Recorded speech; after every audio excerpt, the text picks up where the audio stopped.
전화벨이 울렸을 때 저는 그저 평범한 아침을 보내고 있었습니다. 남편을 떠나보낸 지 정확히 한 달이 되던 날이었지요.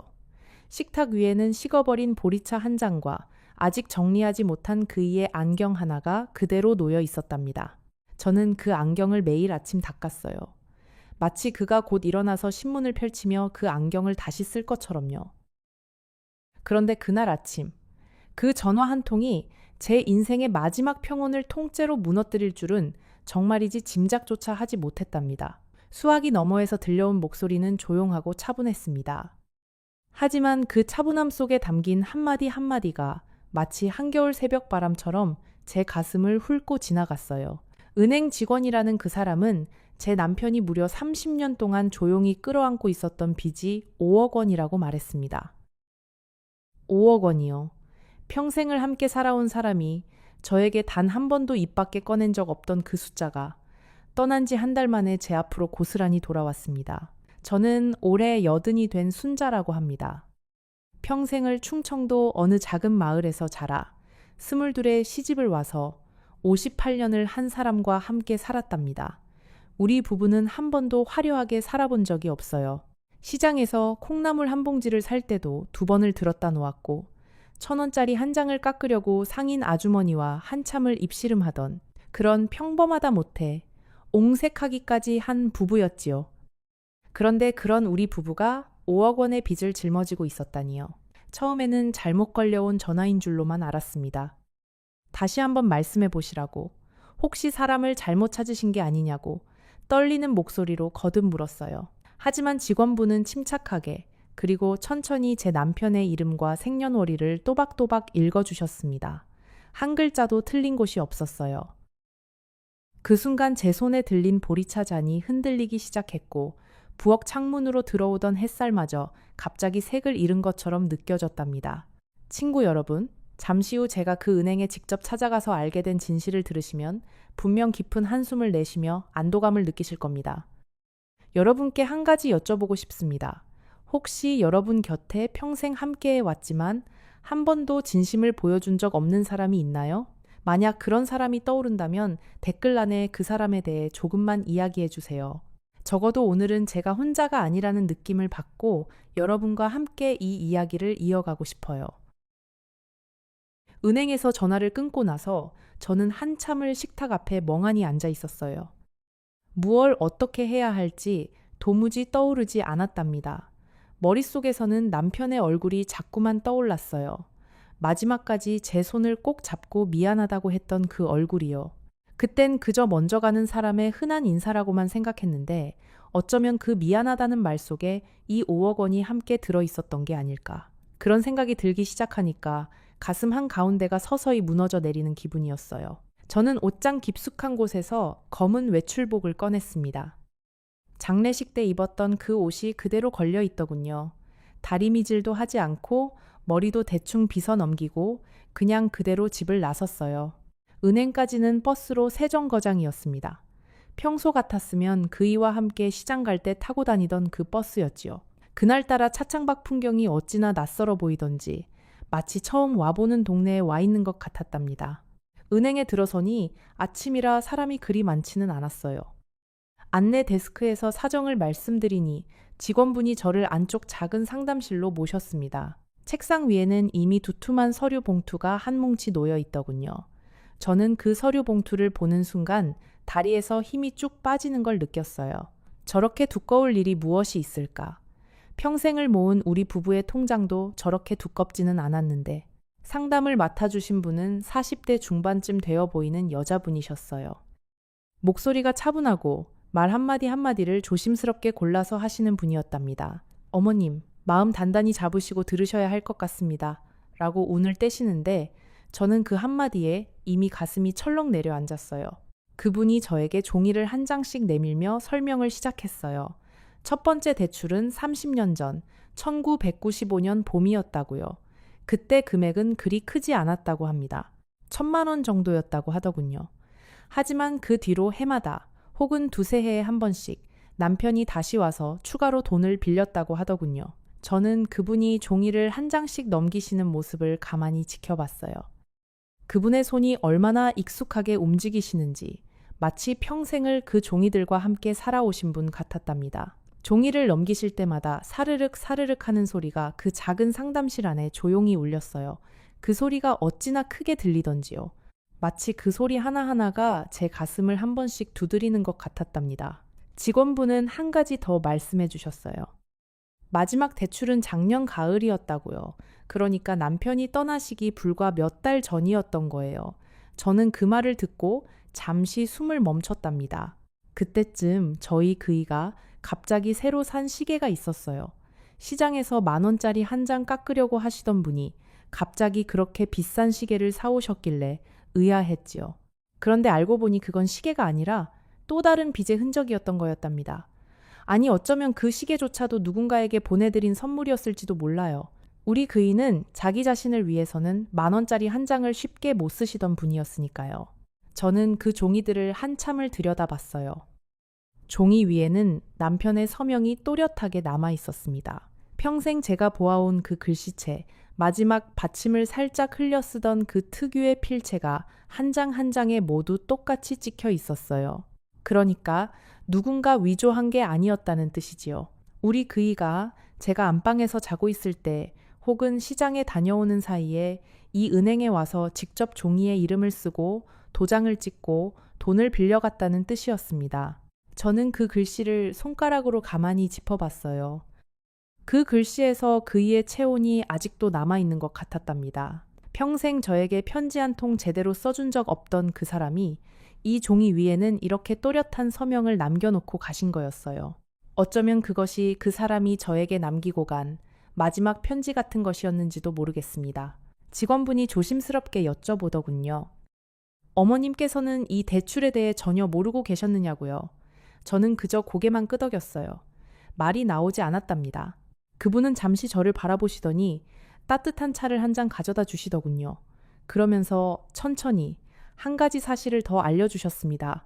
남편의 대출 서류에 등기되어 있는 담보 주소가 우리 집 주소가 아니라는 거였어요. 다른 주소가 적혀 있다는 거예요. 그것도 서울 어느 변두리 동네에 작은 빌라 한 채. 저는 그 종이를 들고 한참을 가만히 있었어요. 그 주소가 적힌 종이를 손에 쥔 채 마치 시간이 멈춘 것처럼 그대로 굳어 있었답니다. 우리 부부는 평생 한 집에서만 살았어요. 그 작은 한옥집, 그 마당 한쪽에 감나무가 한 그루 서 있던 그 집에서요. 그런데 다른 주소라니. 그것도 서울에. 남편은 평생 서울에 일가 친척 한 명 없다고 말했었는데요. 저는 직원분께 떨리는 목소리로 여쭤봤습니다. 이 빚을 제가 갚지 않으면 어떻게 되느냐고요. 그분은 안타까운 표정으로 답해 주셨어요. 상속을 받으시려면 그 빚도 함께 가져가시는 것이고 만약 빚이 너무 크다면 상속을 포기하실 수도 있다고요. 그런데 상속을 포기하시면 남편 명의로 되어 있는 우리 집까지 모두 잃게 된다고 하셨습니다. 그 한옥집이요. 제가 시집 와서 첫 아이를 낳은 그 집, 시어머니를 보내드린 그 집, 그리고 한 달 전에 남편을 떠나보낸 그 집을요. 저는 은행을 나오는데 다리가 후들거려서 제대로 걷지를 못했습니다. 길가에 있는 작은 벤치에 잠시 앉았어요. 가을 햇살이 따뜻한 날이었는데 저는 그날따라 어찌나 추웠는지 모릅니다. 손에 쥔 그 종이가 자꾸만 바람에 펄럭였어요. 마치 제 평생의 신뢰가 그 종이 한 장처럼 바람에 흩날리고 있는 것 같았답니다. 벤치에 앉아 있는데 멀지 않은 곳에서 한 어르신이 새들에게 모이를 던져주시는 모습이 보였어요. 비둘기들이 그분 발치에 모여들어 한참을 깍깍거리고 있었답니다. 그분이 천천히 한 알 한 알 모이를 떨어뜨리시는 모습을 보면서 저는 우리 그이가 평생 그렇게 누군가에게 한 알 한 알 무언가를 떨어뜨려 주셨겠구나 하는 생각이 들었어요. 그 마음이 정말 그 사람다웠습니다. 누가 봐주지 않아도, 누가 알아주지 않아도 그저 묵묵히 자기 자리에서 무언가를 나눠주는 그런 사람이었답니다. 그 어르신은 한참을 더 거기 계시다가 천천히 자리를 뜨셨어요. 새들은 어느새 다 흩어지고 벤치 주변은 다시 조용해졌습니다. 저도 그제야 천천히 일어났어요. 다리가 아직 조금 떨렸지만 마음 한구석에는 묘하게 단단한 무언가가 생겨나고 있었답니다. 집으로 돌아오는 길에 저는 한 가지 결심을 했어요.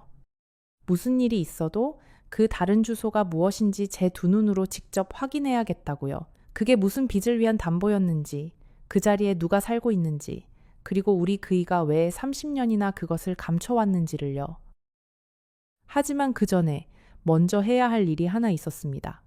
남편이 평생 쓰던 안방 책상, 그 서랍 깊숙한 곳을 열어봐야 했답니다.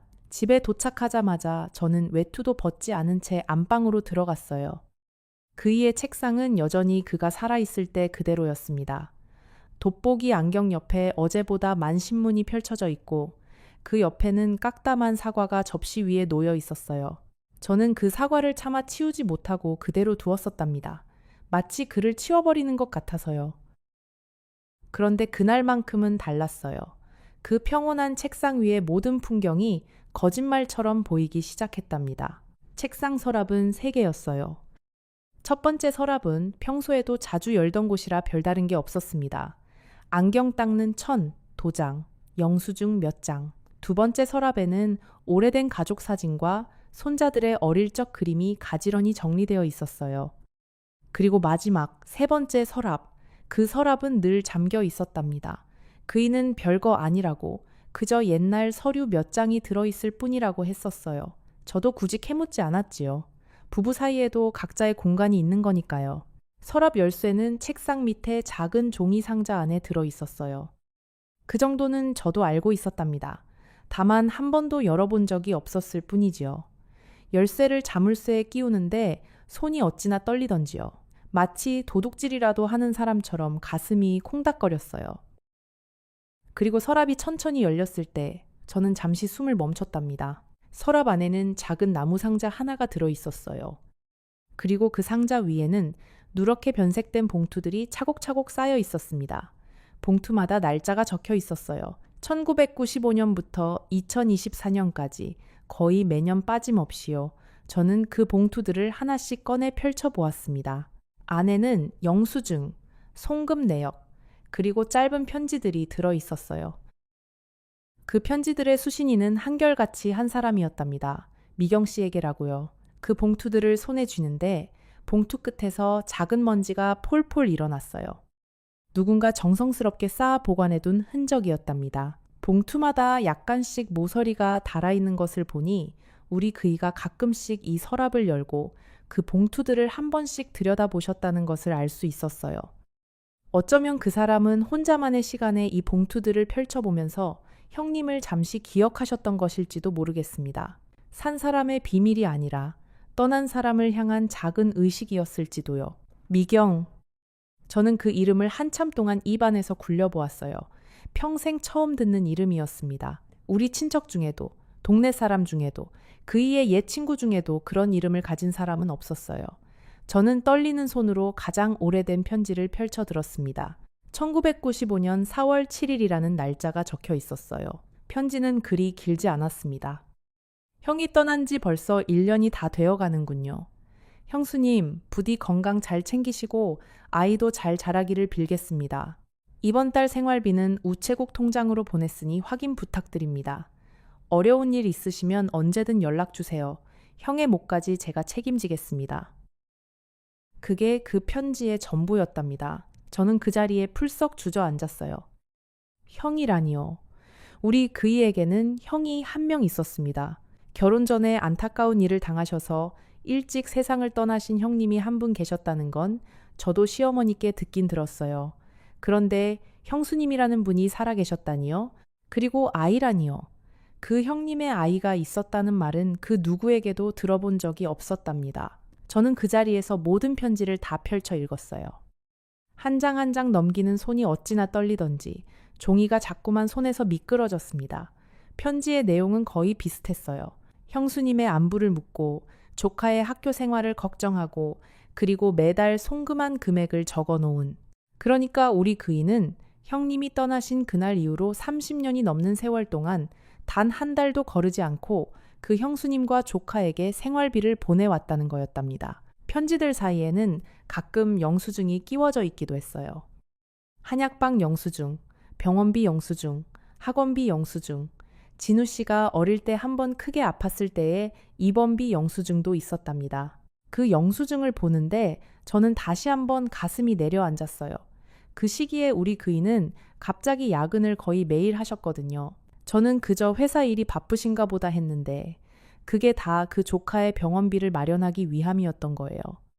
그 사람은 자기 자식이 아픈 것처럼 그 조카의 병원비를 마련하셨던 거랍니다. 편지 묶음의 가장 아래에는 작은 일기장 같은 것이 한 권 들어 있었어요. 우리 그이가 손수 쓰신 짤막한 메모들이 적힌 노트였답니다. 거기에는 진우 씨의 성장 기록이 빼곡히 적혀 있더군요. 진우, 오늘 첫 걸음마. 진우, 유치원 입학. 진우, 초등학교 운동회에서 1등. 진우, 대학 합격.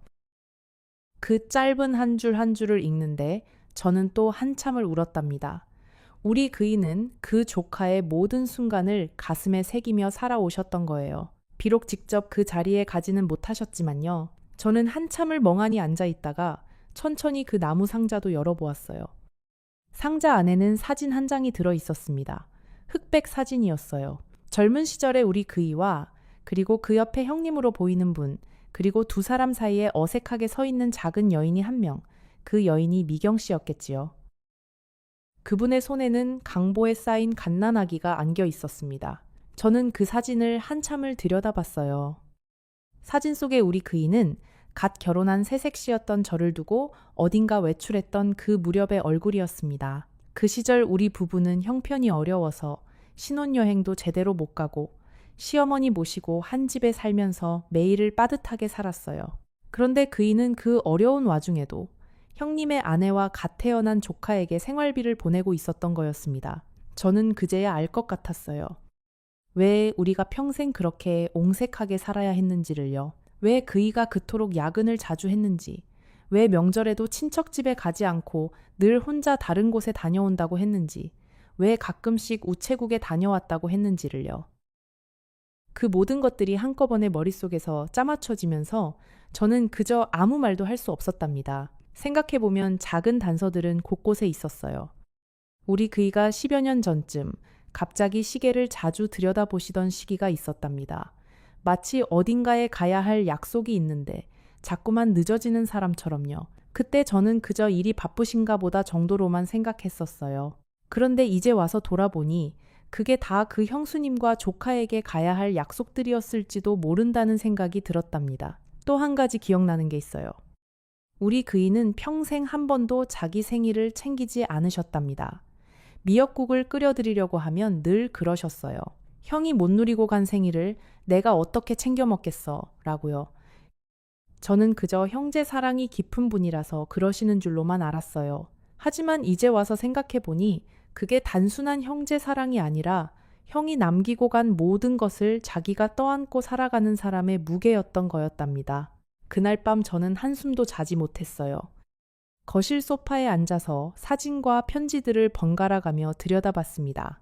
한편으로는 화가 나기도 했어요. 어떻게 평생을 함께 산 아내한테 이런 큰 비밀을 단 한 번도 말해주지 않을 수가 있을까? 그런데 또 한편으로는 묘하게 가슴이 시려오기도 했어요. 형님을 그렇게 갑작스럽게 떠나보내고 홀로 남겨진 형수와 조카를 자기 일처럼 떠안고 살았던 그 마음이 한편으로는 너무도 그이답기도 해서요. 저는 거실 시계가 새벽 3시를 지나가는 소리를 들었어요. 그리고 다시 4시를 지나가는 소리를 들었답니다. 그 사이에 저는 우리 부부가 함께 살아온 58년의 세월을 처음부터 끝까지 다시 한번 되짚어 봤어요. 결혼하던 그날 새벽, 시집을 떠나던 가마 안에서 흔들리던 그 마음, 첫 아이를 낳던 그 무더운 여름, 시어머니가 떠나시던 그 가을 새벽, 그 모든 순간순간들을요. 그러면서 저는 한 가지 사실을 깨달았어요. 우리 그이는 평생 한 번도 자기 자신을 위해 무언가를 사신 적이 없었답니다. 옷도 늘 제가 사다 드린 것을 입으셨고 신발도 10년이 넘도록 한 켤레로 버티셨어요. 좋아하시던 술도 명절에나 한 잔씩 드시는 게 다였답니다. 그제야 저는 알 것 같았어요. 그 사람이 평생 그렇게 살아오신 이유가 어쩌면 자기 몫의 모든 것을 그 형수님과 조카에게 보내기 위해서였을지도 모른다는 것을요. 이튿날 아침, 저는 큰아들에게 전화를 걸었습니다. 아들은 부산에서 작은 회사를 다니고 있어요. 며느리와 손자 둘과 함께 살지요. 저는 평소 같으면 잘 전화도 안 하던 아들에게 그날만큼은 다급한 목소리로 전화를 걸었답니다. 아버지가 남기신 일이 좀 있다고 와서 의논 좀 했으면 좋겠다고요. 아들은 그 주 주말에 며느리와 함께 올라왔어요. 저는 거실에 앉혀놓고 은행에서 받아온 서류와 그 안방 서랍에서 찾은 편지들을 다 꺼내 놓았습니다. 아들은 한참을 들여다보더니 손으로 얼굴을 감싸 쥐었어요. 며느리는 옆에서 눈만 깜빡거리며 아무 말도 하지 못했답니다. 저는 그 모습을 보면서 우리 아들이 참 많이 컸구나 하는 생각을 했어요. 어릴 때는 작은 일에도 곧잘 울던 아이였답니다. 학교에서 친구한테 한마디만 들어도 집에 와서 한참을 훌쩍이던 아이였어요. 그런데 어느새 자기 아버지처럼 묵묵히 모든 것을 받아들이는 사람이 되어 있더군요. 핏줄이라는 게 참 무서운 거예요. 자기도 모르는 사이에 아버지의 표정을 그대로 빼다 박아가는 거랍니다. 며느리는 평소 말수가 적은 사람이에요. 시어머니 앞에서 함부로 입을 떼지 않는 그런 요즘 보기 드물게 조용한 새댁이었답니다. 그런데 그날만큼은 며느리도 한참을 사진을 들여다봤어요. 그 흑백 사진 속에 어린 시동생과 시아주버님, 그리고 그 사이에 미경 씨와 갓난아기를요. 며느리의 눈가도 어느새 붉어져 있었어요. 아들이 한참 만에 입을 열었어요. 어머니, 그러면 어떻게 하실 거예요? 그 돈을 다 갚으실 거예요. 저는 잠시 머뭇거렸습니다. 그 돈은 우리 가족이 가진 모든 재산을 다 합쳐도 다 갚을 수 없는 금액이었어요. 그 한옥집을 팔아도 제가 모아둔 돈을 다 보태도 절반도 갚지 못할 액수였답니다. 그런데 그때 며느리가 조심스럽게 입을 떼더군요. 아들의 그 한마디에 거실 안이 잠시 조용해졌어요. 시계 초침이 똑딱똑딱 소리만 크게 들렸답니다. 저는 그 짧은 정적 안에서 우리 그이가 평생 그 무거운 빚을 어떤 마음으로 짊어지셨을지를 다시 한번 가늠해 봤어요. 그 사람은 매달 송금하실 때마다 어떤 표정으로 그 도장을 찍으셨을까? 그 사람은 빚이 늘어날 때마다 얼마나 잠을 못 이루셨을까? 그 모든 마음을 혼자 견디느라 그 사람의 어깨가 평생 그렇게 굽어 있으셨던 것은 아니었을까요? 저는 그제야 그 사람의 굽은 등이 비로소 다 이해되는 것 같았답니다. 마침 그때 저희 큰딸도 도착했어요. 큰딸은 인천에서 작은 미용실을 운영하면서 살고 있답니다. 결혼은 늦게 했는데 아이를 갖지 못해서 부부 둘이서만 단출하게 살아가는 아이예요. 저는 큰딸한테도 같이 의논해야겠다 싶어서 전화를 걸어두었답니다. 큰딸은 그 모든 서류와 편지들을 한참 동안 들여다보더니 한참 만에 가만히 한숨을 내쉬더군요. 그러고는 작은 목소리로 말했어요. 엄마 아빠가 어떤 사람이었는지를 이제 좀 알 것 같네요. 라고요. 큰딸이 그러더군요. 자기가 어릴 때 늘 아빠가 명절 때마다 어딘가에 다녀오신다고 했던 것, 그게 늘 의아했었다고요. 아빠는 한 번도 우리 가족에게 행선지를 정확히 말씀해 주신 적이 없으셨어요. 그저 잠깐 다녀올 때가 있다 그 한마디로 끝이었답니다. 큰딸은 그게 사실은 형수님 댁에 다녀오시던 길이었을 거라는 생각이 든다고 했어요.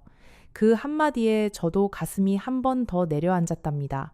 명절에도 우리 식구들과 함께 보내시지 못하고 그렇게 누군가의 안부를 챙기러 다니셨던 그 마음을 생각하니까요. 어머님 그 돈을 왜 어머님이 갚으셔야 해요? 며느리는 차분하지만 단호한 목소리로 말했어요. 그 빚은 아버님이 다른 사람을 도와주려고 만든 빚이지 우리 가족을 위해서 쓰신 돈이 아니잖아요. 그 형수님이라는 분이 살아 계시다면 그분이 함께 책임을 지셔야 하는 거 아닌가요? 저는 며느리의 그 말을 듣고 한참을 침묵했답니다. 물론 며느리의 말이 틀린 것은 아니었어요. 법적으로 봐도 도리적으로 봐도 그 빚의 절반쯤은 그 형수님이라는 분이 함께 짊어져야 할 몫이었지요. 하지만 제 마음 한구석에서는 자꾸만 다른 소리가 들려왔어요. 우리 그이가 평생을 가슴에 품고 갔던 그 마음을 떠난 지 한 달도 안 된 지금 제가 헐어버려도 되는 것인가 하는 그런 소리요. 저는 아들 부부에게 며칠만 시간을 달라고 했어요. 그 형수님이라는 분을 한번 만나보고 싶다고요. 그 사람이 어떻게 살고 있는지, 우리 그이가 평생 보냈던 그 돈으로 어떤 삶을 꾸려왔는지를 제 두 눈으로 직접 확인하고 싶었답니다. 아들은 처음에는 말렸어요. 어머니가 거기 가서 좋을 게 뭐가 있겠느냐고 차라리 변호사를 통해서 정리하는 게 깔끔할 거라고요. 하지만 며느리가 가만히 제 손을 잡아주더군요. 어머님이 직접 가시는 게 맞다고요. 그렇게 해서 저는 며칠 뒤 그 서울 변두리 동네의 주소를 들고 혼자 길을 나섰습니다. 기차를 타고 2시간을 가서 다시 지하철로 갈아타고 마지막에는 마을버스를 한참 탔어요. 종점 가까이에 있는 작은 빌라촌이 그 주소지였답니다. 저는 그 빌라 앞에 서서 잠시 깊은 숨을 들이마셨어요. 곧 만나게 될 그 사람이 어떤 얼굴을 하고 있을지, 저를 보고 어떤 표정을 지을지, 저로서는 도무지 짐작이 가지 않았답니다. 기차 안에서 저는 한참 동안 창밖을 바라봤어요. 들판이 지나가고 산이 지나가고 작은 마을이 지나갔답니다. 우리 그이가 살아계셨을 때는 이렇게 멀리 혼자 외출을 해본 적이 없었어요. 늘 그이가 운전대를 잡으셨고 저는 그저 옆자리에서 졸기만 했지요. 그런데 그날만큼은 그이가 곁에 없는 그 자리가 새삼스럽게 크게 느껴졌답니다. 기차 안에서 저는 가방 안에서 그 흑백 사진을 다시 한번 꺼내봤어요. 사진 속의 그이는 정말 젊었습니다.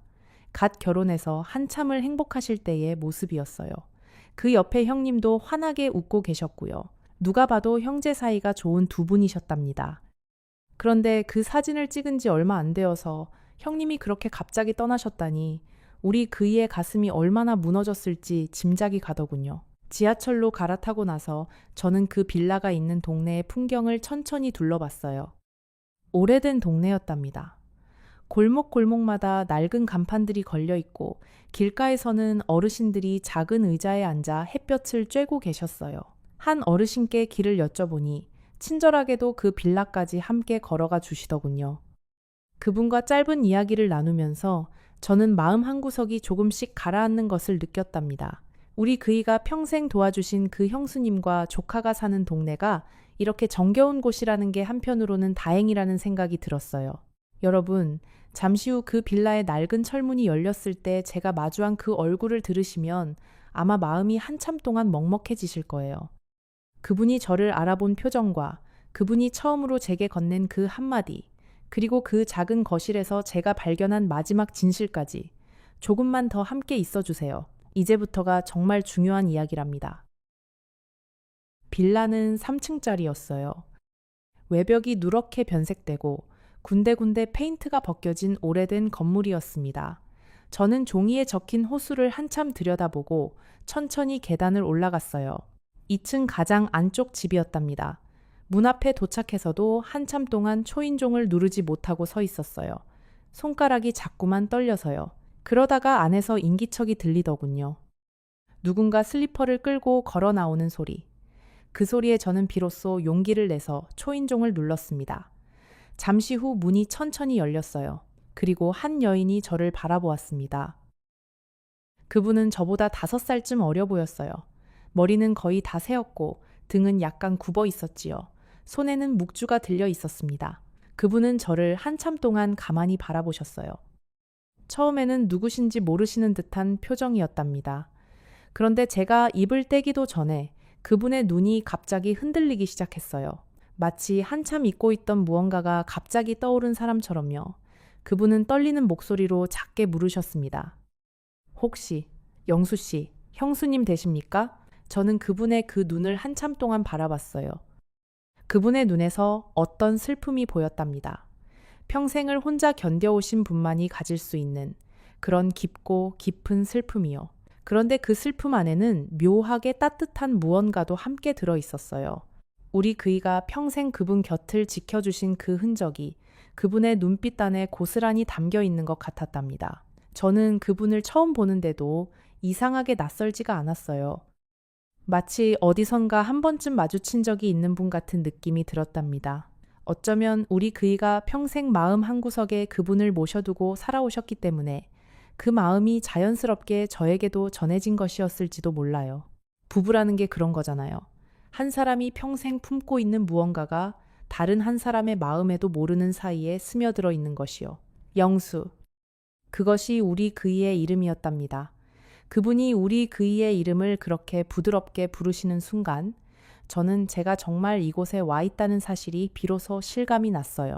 그러니까 이분이 30년 동안 우리 그이가 매달 편지를 보내고 돈을 보냈던 그 미경 씨라는 분이셨던 거예요. 저는 고개를 끄덕였습니다. 그러자 그분의 눈에서 천천히 눈물이 흘러내리기 시작했어요. 소리도 없이 그저 조용하게요. 그분은 한참 동안 그 자리에 서서 우셨답니다. 그러더니 저를 안으로 들이셨어요. 누추하지만 들어오시라고. 차라도 한 잔 드리고 싶다고요. 집안은 정말 작았어요. 거실이라고 부르기에도 좁은 공간에 작은 소파 하나와 텔레비전 한 대, 그리고 벽 한쪽에 놓인 작은 책상이 전부였습니다. 하지만 모든 것이 정갈하게 정리되어 있었어요. 살림이 넉넉하지 않다는 것이 한눈에 보였지만 그 안에 사는 사람의 품격은 분명히 느껴지는 그런 집이었답니다. 그분은 부엌에서 보리차를 한 잔 끓여오셨어요. 김이 모락모락 나는 잔을 제 앞에 놓아주시고 자신은 맞은편에 조용히 앉으셨습니다. 한참 동안 두 사람 모두 아무 말도 하지 못했어요. 무슨 말부터 시작해야 할지, 어떤 표정을 지어야 할지 둘 다 알지 못했던 것 같아요. 그러다가 그분이 먼저 입을 떼셨습니다. 형수님께서 아무것도 모르고 계시리라고는 영수 씨도 저도 한 번도 생각해 본 적이 없었어요. 그분이 가만히 입을 떼셨습니다. 저는 그 말을 듣고 마음 한구석이 무너지는 기분이었어요. 그분은 계속 말씀하셨습니다. 저는 영수 씨가 형수님과 모든 것을 상의하고 그렇게 도와주시는 줄로만 알았답니다. 그렇지 않다면 어떻게 30년이라는 세월을 그렇게 한결같이 도와주실 수 있었겠어요. 저는 그분의 말씀을 들으며 천천히 보리차를 마셨어요. 그 따뜻한 차가 목구멍을 타고 내려가는데 어찌나 쓰던지요. 평생 마셔온 보리차가 그날만큼 쓴맛이 난 적이 없었답니다. 그분은 다시 천천히 이야기를 이어가셨어요. 남편이 떠난 것은 1994년 겨울이었다고 하셨습니다. 작은 트럭을 몰고 시골에서 농산물을 사다 도매로 넘기는 일을 하셨다고 해요. 그날 새벽도 평소처럼 새벽길을 나섰는데 미끄러운 빙판길에서 큰 사고가 났다고 하셨답니다. 그분은 그 이야기를 하시면서도 담담하셨어요. 이미 30년이 넘게 지난 일이라서 슬픔도 어느새 자기 자리를 찾아 가만히 앉아 있는 모양이었어요. 그분은 한참을 가만히 계시다가 다시 말씀을 이어가셨어요. 그날 아침에는 평소보다 일찍 나가셨다고 합니다. 신혼 때 시집을 와서 시작한 그 작은 농산물 도매일이 그때 막 자리를 잡아가고 있던 참이었다고요. 그래서 그분도 별다른 걱정 없이 잘 다녀오시라는 인사만 짧게 하셨다고 합니다. 그런데 그게 마지막이었던 거예요.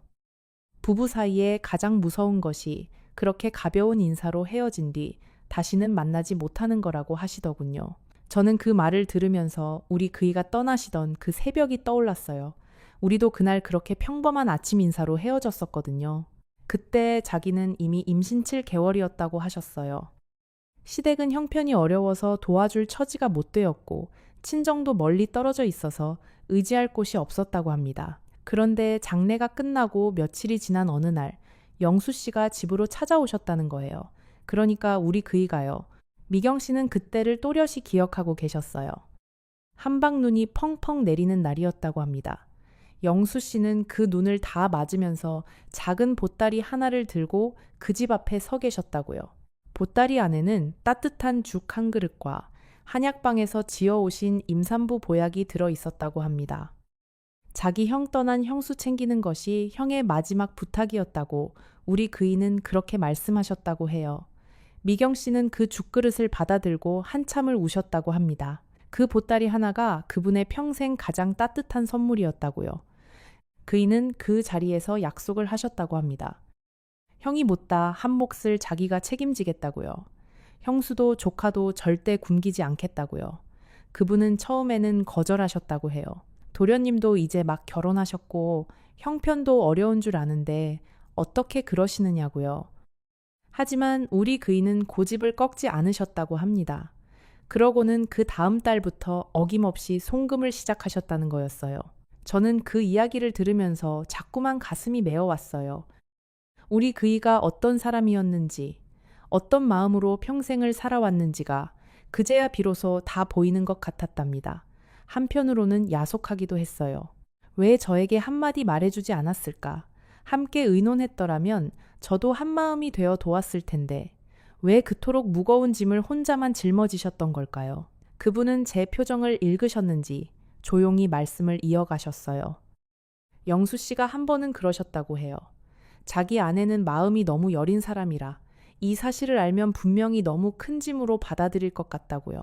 형편이 어려운 와중에 형 가족까지 책임지고 있다는 사실을 알면 자기 아내가 평생 가슴에 돌덩이를 얹고 살 것 같다고요.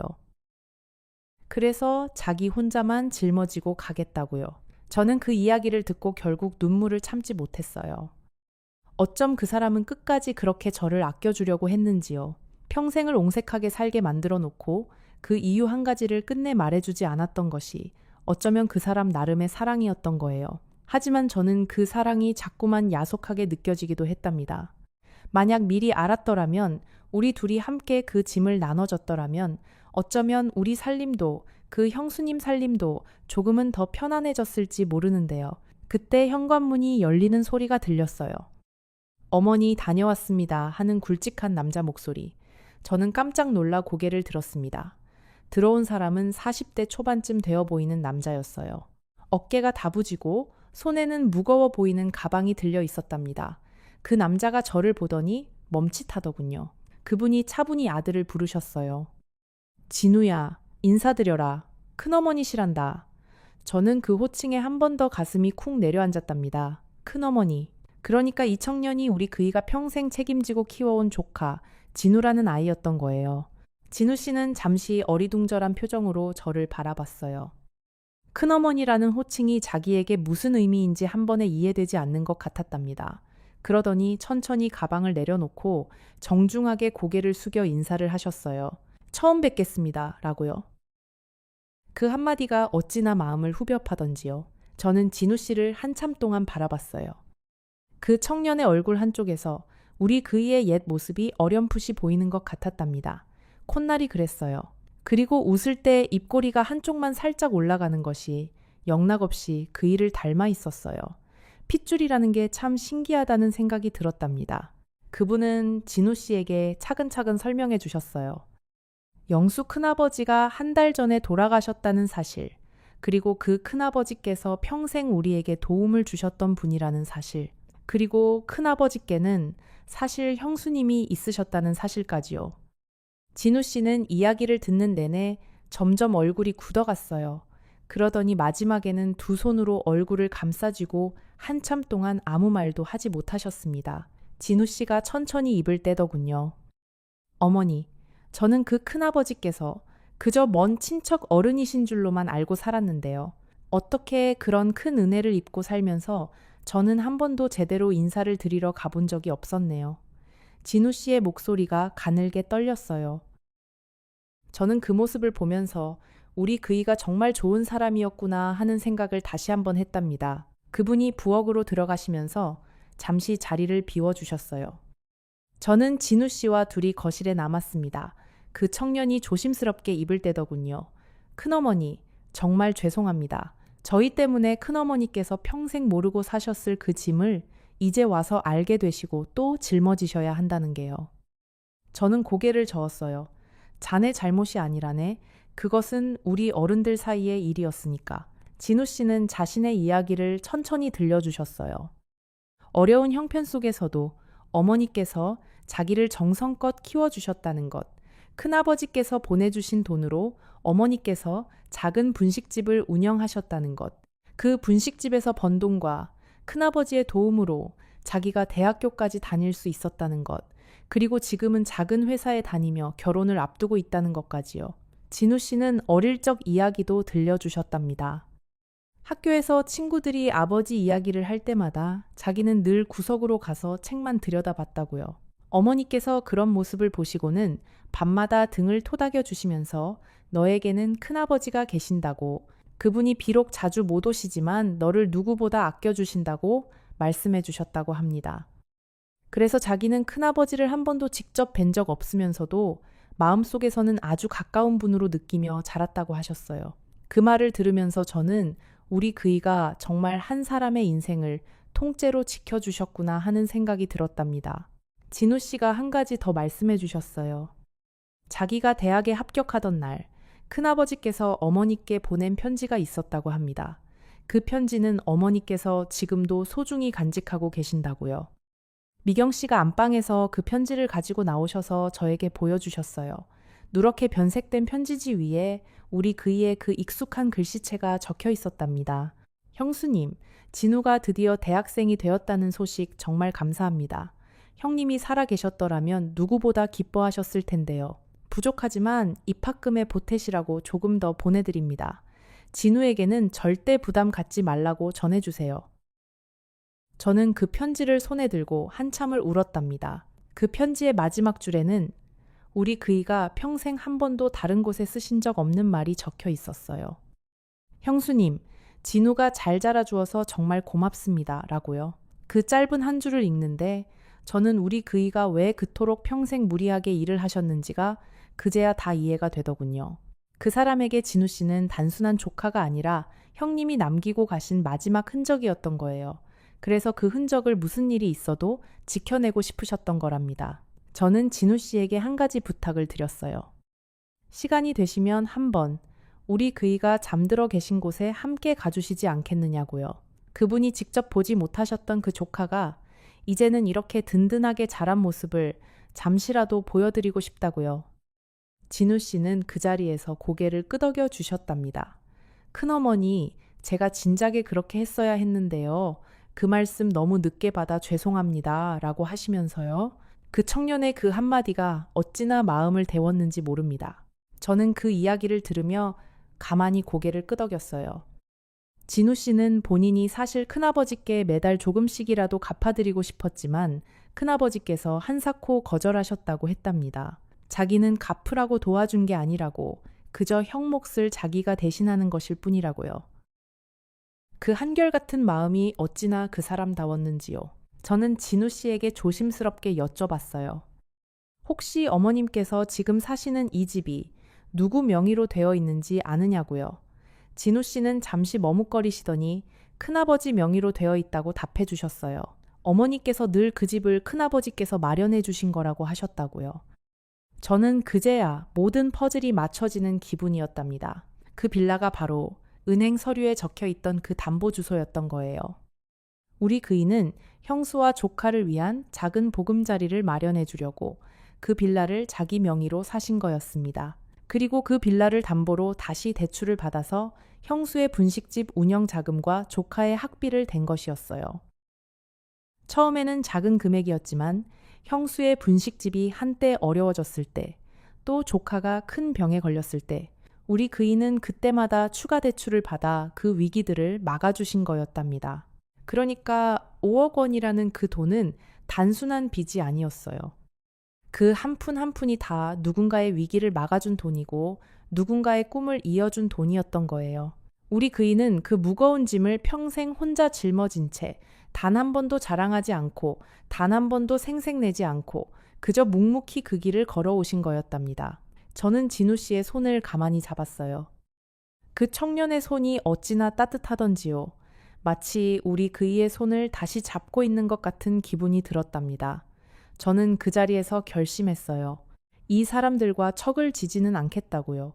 우리 그이가 평생 지켜온 그 약속을 떠난 지 한 달 만에 제가 무너뜨리지는 않겠다고요. 그분이 다시 거실로 들어오셨을 때 저는 차분히 입을 떼었어요. 미경 씨, 한 가지 부탁이 있어요. 그분이 의아한 표정으로 저를 바라보셨답니다. 저는 천천히 말을 이어갔어요. 우리 그이가 평생 지켜온 그 마음을 저도 같이 지키고 싶어요. 다만 한 가지만 함께 의논해서 결정하고 싶답니다. 그 자리에서 우리 셋은, 그러니까 저와 미경 씨, 그리고 진우 씨는 오랜 시간 이야기를 나눴어요. 어떻게 하면 그 빚을 함께 정리할 수 있을지요. 그 빌라를 정리해서 일부 갚고 우리 한옥집에서 일부를 보태고 진우 씨가 직장을 다니면서 매달 조금씩 갚아나가는 방법까지요. 무엇보다 중요한 것은 그 누구도 길거리에 나앉지 않도록 하는 것이었습니다. 미경 씨도 진우 씨도 그리고 저도요. 저는 그날 밤 늦게서야 집으로 돌아왔어요. 기차 안에서 창밖으로 흘러가는 풍경을 보며 저는 한참을 울었답니다. 옆자리에 앉아 계시던 젊은 분이 슬쩍 휴지를 건네주시기도 했어요. 그 친절이 어찌나 고맙던지요. 저는 그 휴지로 눈물을 닦으면서 마음 한구석에서는 묘하게 따뜻한 무언가가 차오르는 것을 느꼈답니다. 집에 도착해서 저는 가장 먼저 안방으로 들어갔어요. 그이의 책상 앞에 앉아서 그 빈 의자를 한참 동안 바라봤습니다. 거기 그 사람이 앉아 있는 것 같았어요. 늘 그러셨던 것처럼 신문을 펼쳐놓고 돋보기를 코끝에 걸치고서요. 저는 그 빈 의자에 대고 작게 속삭였답니다. 여보, 왜 그렇게 무거운 짐을 혼자만 짊어지셨어요? 함께 짊어졌으면 더 가벼웠을 텐데요. 물론 답이 돌아오지는 않았어요. 답이 돌아올 리가 없었지요. 하지만 저는 그 의자 위 어딘가에 그이가 살짝 미소 짓고 앉아 계실 것만 같았답니다. 평생을 그렇게 미안한 표정으로 저를 바라보던 그 사람이 이제는 좀 가벼운 표정으로 저를 바라보고 있을 것만 같았어요. 다음 날 아침 저는 다시 아들에게 전화를 걸었습니다. 그리고 어제 있었던 일을 차근차근 다 이야기해 주었어요. 큰아버지가 평생 어떤 마음으로 사셨는지, 그 형수님과 조카가 어떻게 살아오셨는지, 그리고 제가 어떤 결정을 했는지를요. 아들은 한참을 듣고만 있더니 마지막에 가만히 말하더군요. 어머니가 결정하신 거라면 저는 따르겠습니다. 며느리도 전화기 너머에서 한마디 보태주었어요. 어머님, 저도 처음에는 마음이 복잡했는데요. 막상 그 이야기를 다 듣고 보니까 아버님이 어떤 분이셨는지 좀 더 잘 알게 된 것 같아요. 그분이 평생 지키신 그 마음, 어머님께서 함께 지켜드리시는 것도 정말 멋진 일이라고 생각해요. 그 말이 어찌나 고맙던지요. 물론 그 모든 일을 정리하는 데에는 오랜 시간이 걸렸어요. 변호사 한 분을 모셔서 자문을 받고 은행과도 여러 차례 이야기를 나누고 미경 씨와 진우 씨와도 수없이 만나서 의논을 거듭했답니다. 그 빌라는 결국 정리하기로 결정했어요. 다행히 그 동네 시세가 그동안 많이 올라서 빌라를 정리한 돈으로 빚의 절반 가까이를 갚을 수 있었습니다. 변호사님은 정말 좋은 분이셨어요. 우리 작은아들 친구분이셨답니다. 그분이 저희 가족 사정을 들으시고는 자문료를 한 푼도 받지 않으시겠다고 하셨어요.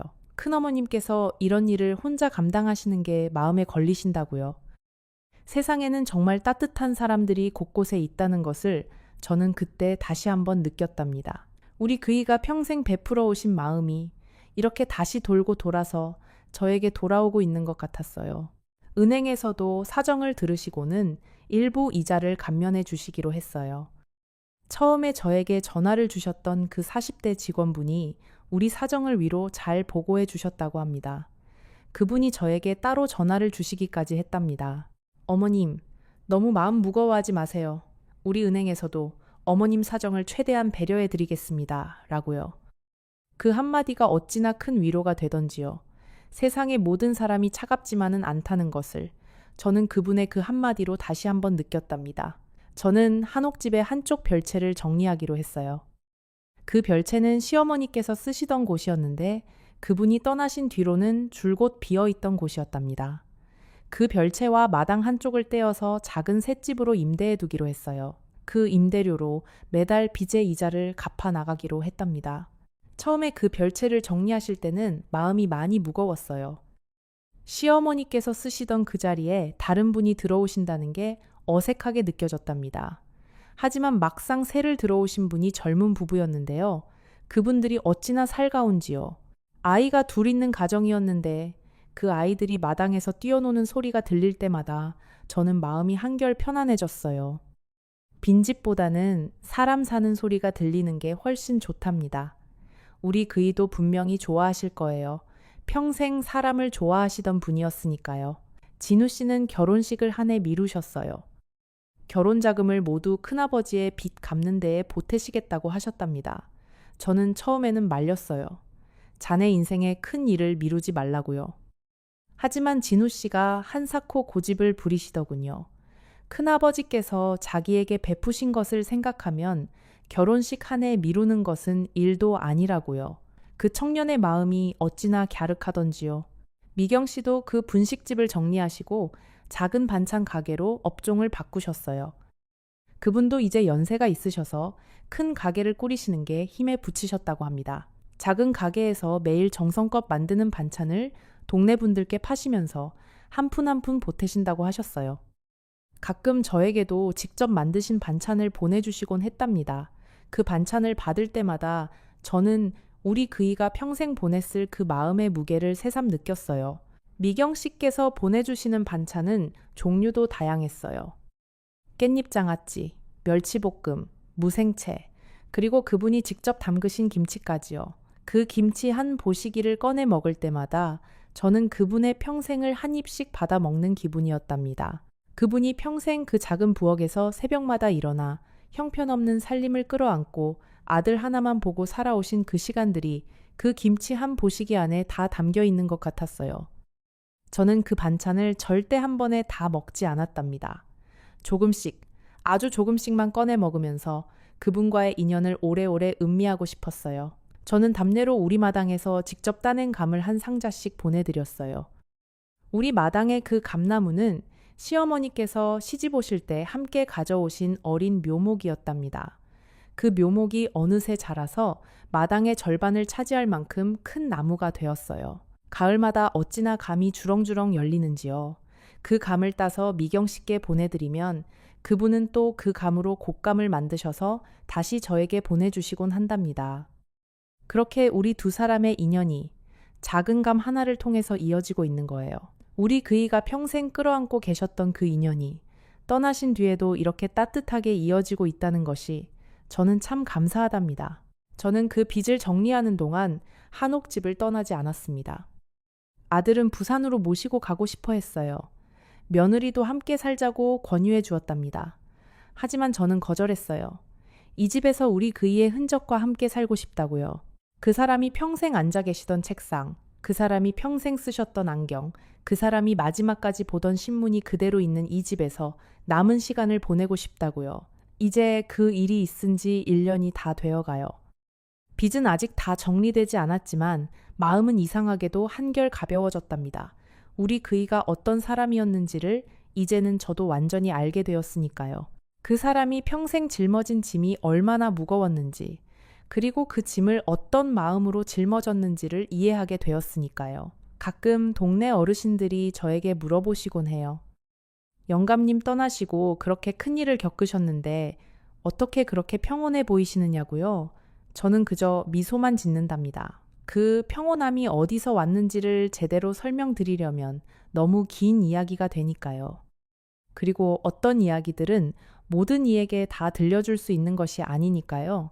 그저 마음속에 곱게 접어두고 가끔씩만 펼쳐보는 것이 좋은 그런 이야기들이 있답니다. 지난 봄에는 진우 씨가 마침내 결혼식을 올렸어요. 저는 큰어머니 자격으로 그 식장에 갔답니다. 진우 씨의 신부는 참 고운 분이셨어요. 미경 씨께서 식장 한쪽에서 환하게 웃으시며 저를 맞아주셨고요. 저는 그 두 분 곁에 앉아서 신랑 신부의 행복한 얼굴을 한참 동안 바라봤답니다. 그러면서 마음속으로 우리 그이에게 살짝 속삭였어요. 여보, 보고 계세요? 당신이 평생 지켜온 그 약속이 오늘 이렇게 꽃을 피웠어요. 라고요. 결혼식이 끝나고 식당에서 식사를 하는 동안 진우 씨가 마이크를 잡으셨어요. 신부 측 인사가 끝나고 자기 차례가 되니까 잠시 목이 잠기시더군요. 어머니, 그리고 큰어머니 라고 운을 떼시는 순간 식장이 조용해졌답니다.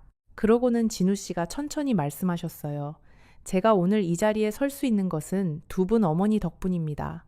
한 분은 평생 저를 키워주신 어머니, 그리고 또 한 분은 제가 한 번도 직접 뵌 적 없지만 평생 저를 지켜주신 큰아버지의 아내이신 큰어머니. 그 한마디에 저는 또 한참을 울었답니다. 저는 그날 식장 한쪽에서 우리 며느리와 큰딸도 만났어요. 두 사람 다 그 자리에 함께 해주었답니다.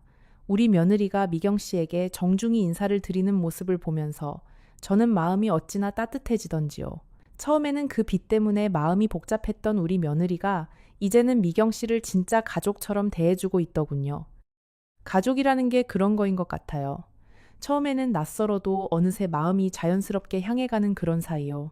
저는 이제 가끔 진우 씨 부부와 미경 씨를 우리 집으로 초대한답니다. 그러면 진우 씨 새색 씨가 손수 만든 떡을 들고 오시곤 해요. 미경 씨도 자기 가게에서 만든 반찬을 한 보따리 가져오시고요. 우리 며느리와 큰딸도 시간이 되면 함께 자리해 준답니다. 그 작은 한옥집 마당에 사람들이 모여 앉으면 한때 비어있던 그 자리가 다시 살아나는 느낌이 들어요. 우리 그이가 분명히 어딘가에서 환하게 웃으면서 그 모습을 보고 계실 거예요. 여러분 살다 보면 가끔은 알지 못하는 게 더 행복할 때도 있을지 모릅니다. 하지만 또 어떤 때는 알게 됨으로써 비로소 그 사람을 완전히 사랑할 수 있게 되기도 한답니다. 저는 그이가 떠나신 뒤에야 비로소 그이를 평생 그 어느 때보다도 깊이 사랑하게 되었어요. 그 사람이 살아계셨을 때 함께 짊어졌더라면 더 좋았을 그 짐을 떠나신 뒤에라도 함께 짊어질 수 있어서 오히려 다행이라고 생각한답니다. 비밀이라는 것은 참 묘한 것이에요. 그것은 한 사람의 인생을 무겁게 짓누르기도 하지만 동시에 그 사람의 가장 소중한 마음을 지켜주기도 한답니다. 우리 그이의 그 비밀은 어찌 보면 그 사람의 가장 큰 사랑의 표현이었을지도 모릅니다. 형을 잃은 슬픔을 평생 가슴에 묻고 살았던 그 사람이 자신이 할 수 있는 유일한 방법으로 그 슬픔을 견뎌낸 것이었을지도요. 이 이야기를 들으시는 여러분 중에도 어쩌면 평생을 함께 살았지만 서로의 모든 것을 다 알지 못한 채 살아가시는 분들이 계실 거예요. 그리고 그것이 꼭 나쁜 것만은 아니랍니다. 어떤 비밀들은 사랑의 또 다른 모습이기도 하니까요. 다만 한 가지, 사랑하는 사람이 곁에 있을 때 그 사람의 손을 자주 잡아드리고 자주 눈을 마주쳐 주세요. 그 사람이 무엇을 짊어지고 있든, 무엇을 감추고 있든, 그 사람을 있는 그대로 사랑하고 있다는 것을 자주 표현해 주세요. 우리 그이가 떠나신 뒤로 저는 매일 아침 안방 책상 위 그 안경을 닦아 놓습니다. 그리고 그 옆에 보리차 한 잔을 올려둔답니다. 그 사람이 좋아하시던 진하지도 연하지도 않은 그 보리차를요.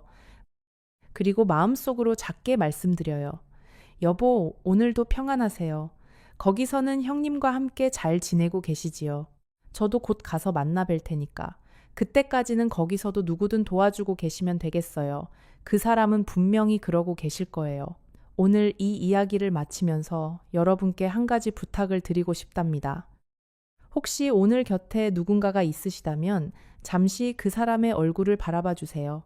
그리고 그 사람이 어떤 마음을 품고 살아가고 있을지 잠시 헤아려 봐주세요. 우리는 모두 누군가에게는 비밀을 품고 사는 사람들이기도 하고 또 누군가의 비밀을 모르고 사는 사람들이기도 하답니다. 그것이 인생이라는 거 아닐까 싶어요. 이 이야기가 여러분의 가슴에 작게나마 닿았다면 그것으로 저는 감사하답니다. 살아온 시간이 길어질수록 사랑하는 방법이 점점 더 어려워지는 것 같아요.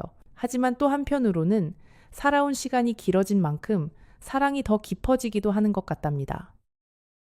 오늘 이 이야기가 여러분을 단 한순간이라도 감동시켰다면 지금 화면에 나오는 영상을 꼭 시청해 보세요. 그곳에는 오늘의 이야기보다 여러분의 마음을 더욱 깊이 울릴 또 다른 이야기가 기다리고 있습니다. 일단 보기 시작하면 끝까지 자리에서 일어나지 못할 거예요. 그날 밤 11시 40분, 저는 제 남편이 40해 동안 한 번도 입에 담지 않았던 그 한마디를 들었습니다. 그리고 1시간 뒤, 저는 작은 가방 하나를 들고 그 집을 나왔어요. 40해를 살았던 그 집을 그렇게 떠났습니다. 저는 62, 이름은 순자입니다. 22살 가을에 시집을 와서 그 집의 며느리로, 아내로, 어머니로, 그리고 시어머니로 살아왔어요. 40해라는 시간은 짧지 않습니다. 그 시간 동안 저는 한 번도 그 집을 떠나본 적이 없었어요. 친정에 가서 하룻밤을 자고 오는 일조차도 거의 없었지요. 그날 저녁, 저는 평소처럼 부엌에서 된장찌개를 끓이고 있었습니다. 멸치 5마리, 다시마 한 조각, 된장 2숟갈, 40해 동안 한 번도 변하지 않았던 그 비율 그대로요. 텔레비전 앞에 앉아 있던 남편이 갑자기 저를 부르더군요. 그리고 저를 보지도 않은 채 화면을 향해 내뱉듯이 그 말을 했습니다. 저는 들고 있던 국자를 그대로 멈추고 한참을 그 자리에 서 있었습니다. 그 한마디가 무엇이었는지, 그리고 왜 40해를 한 지붕 아래 살아온 사람에게서 나온 그 말 한마디가 제 인생을 송두리째 흔들어 놓았는지, 그 이야기를 지금부터 천천히 들려드리겠습니다. 어떤 말은 칼보다 깊이 사람의 가슴을 가르는 법이지요. 그리고 어떤 말은 40해를 함께 산 사람의 얼굴을 한순간에 낯설게 만들기도 합니다. 살면서 단 한 번이라도 절대 잊을 수 없는 한 문장을 들어본 적 있으신가요? 그 문장은 마음 한구석에 박혀서 결코 떨어지지 않죠. 단 한 줄이라도 좋으니 그 이야기를 댓글에 남겨주세요. 분명 비슷한 감정을 안고 살아가는 사람들이 있을 거예요. 그리고 이 이야기를 끝까지 들어주세요. 아직 가장 인상적인 부분은 나오지 않았거든요. 저는 1963년 경기도의 한 농촌 마을에서 태어났습니다. 위로 오빠 하나, 밑으로 동생 둘. 우리 집은 그렇게 가난하지는 않았지만 부유하지도 않았어요. 아버지는 농사를 지으셨고 어머니는 동네에서 맨바느질을 하셨습니다. 저는 어렸을 때부터 어머니 옆에서 바느질을 배웠어요. 어머니는 늘 말씀하셨지요. 여자는 손이 야무져야 한다고. 그래야 어디 가서 굶지 않는다고요. 21살 되던 해봄, 옆마을에 사는 먼 친척, 아주머니 한 분이 우리 집을 찾아오셨어요. 서울에서 작은 가구 공장을 하는 집인데 큰아들 혼처를 찾고 있다는 거였지요. 키도 크고 사람이 점잖다고 하셨어요. 저는 한 번도 본 적 없는 사람과 결혼이 정해졌습니다. 그게 그 시대의 모습이었어요. 부모님이 정해주시면 그게 곧 내 인생이 되는 시대였지요. 처음 만난 날 그이는 다방에서 저를 한번 흘끗 보더니 고개를 숙이고는 차만 마셨습니다. 말이 거의 없는 사람이었어요. 저도 부끄러워서 고개를 들지 못했지요. 그날 집에 돌아오는 길에 어머니가 제 손을 잡으셨어요. 순자야, 사람이 진중해 보인다. 너 시집 가면 고생은 안 할 거다. 어머니의 그 말씀이 제 40해의 운명을 결정했던 거예요. 결혼식 날, 시댁으로 떠나는 차 안에서 저는 처음으로 어머니의 얼굴을 마지막 볼 듯 바라봤습니다. 어머니는 차창 너머에서 손을 흔드시면서 우셨어요. 그게 저에게 어머니의 마지막 모습이 될 줄은 그때는 정말 몰랐지요. 어머니는 제가 시집 간 지 3년 만에 갑자기 쓰러지셨고, 저는 첫째를 임신한 만삭의 몸으로 친정에 갈 수도 없었습니다. 서울로 올라온 그 첫날부터 저는 며느리였어요. 시아버지는 무뚝뚝한 분, 시어머니는 깐깐한 분, 시동생 둘에 시누이 하나, 작은 한옥에 7식구가 함께 살았습니다.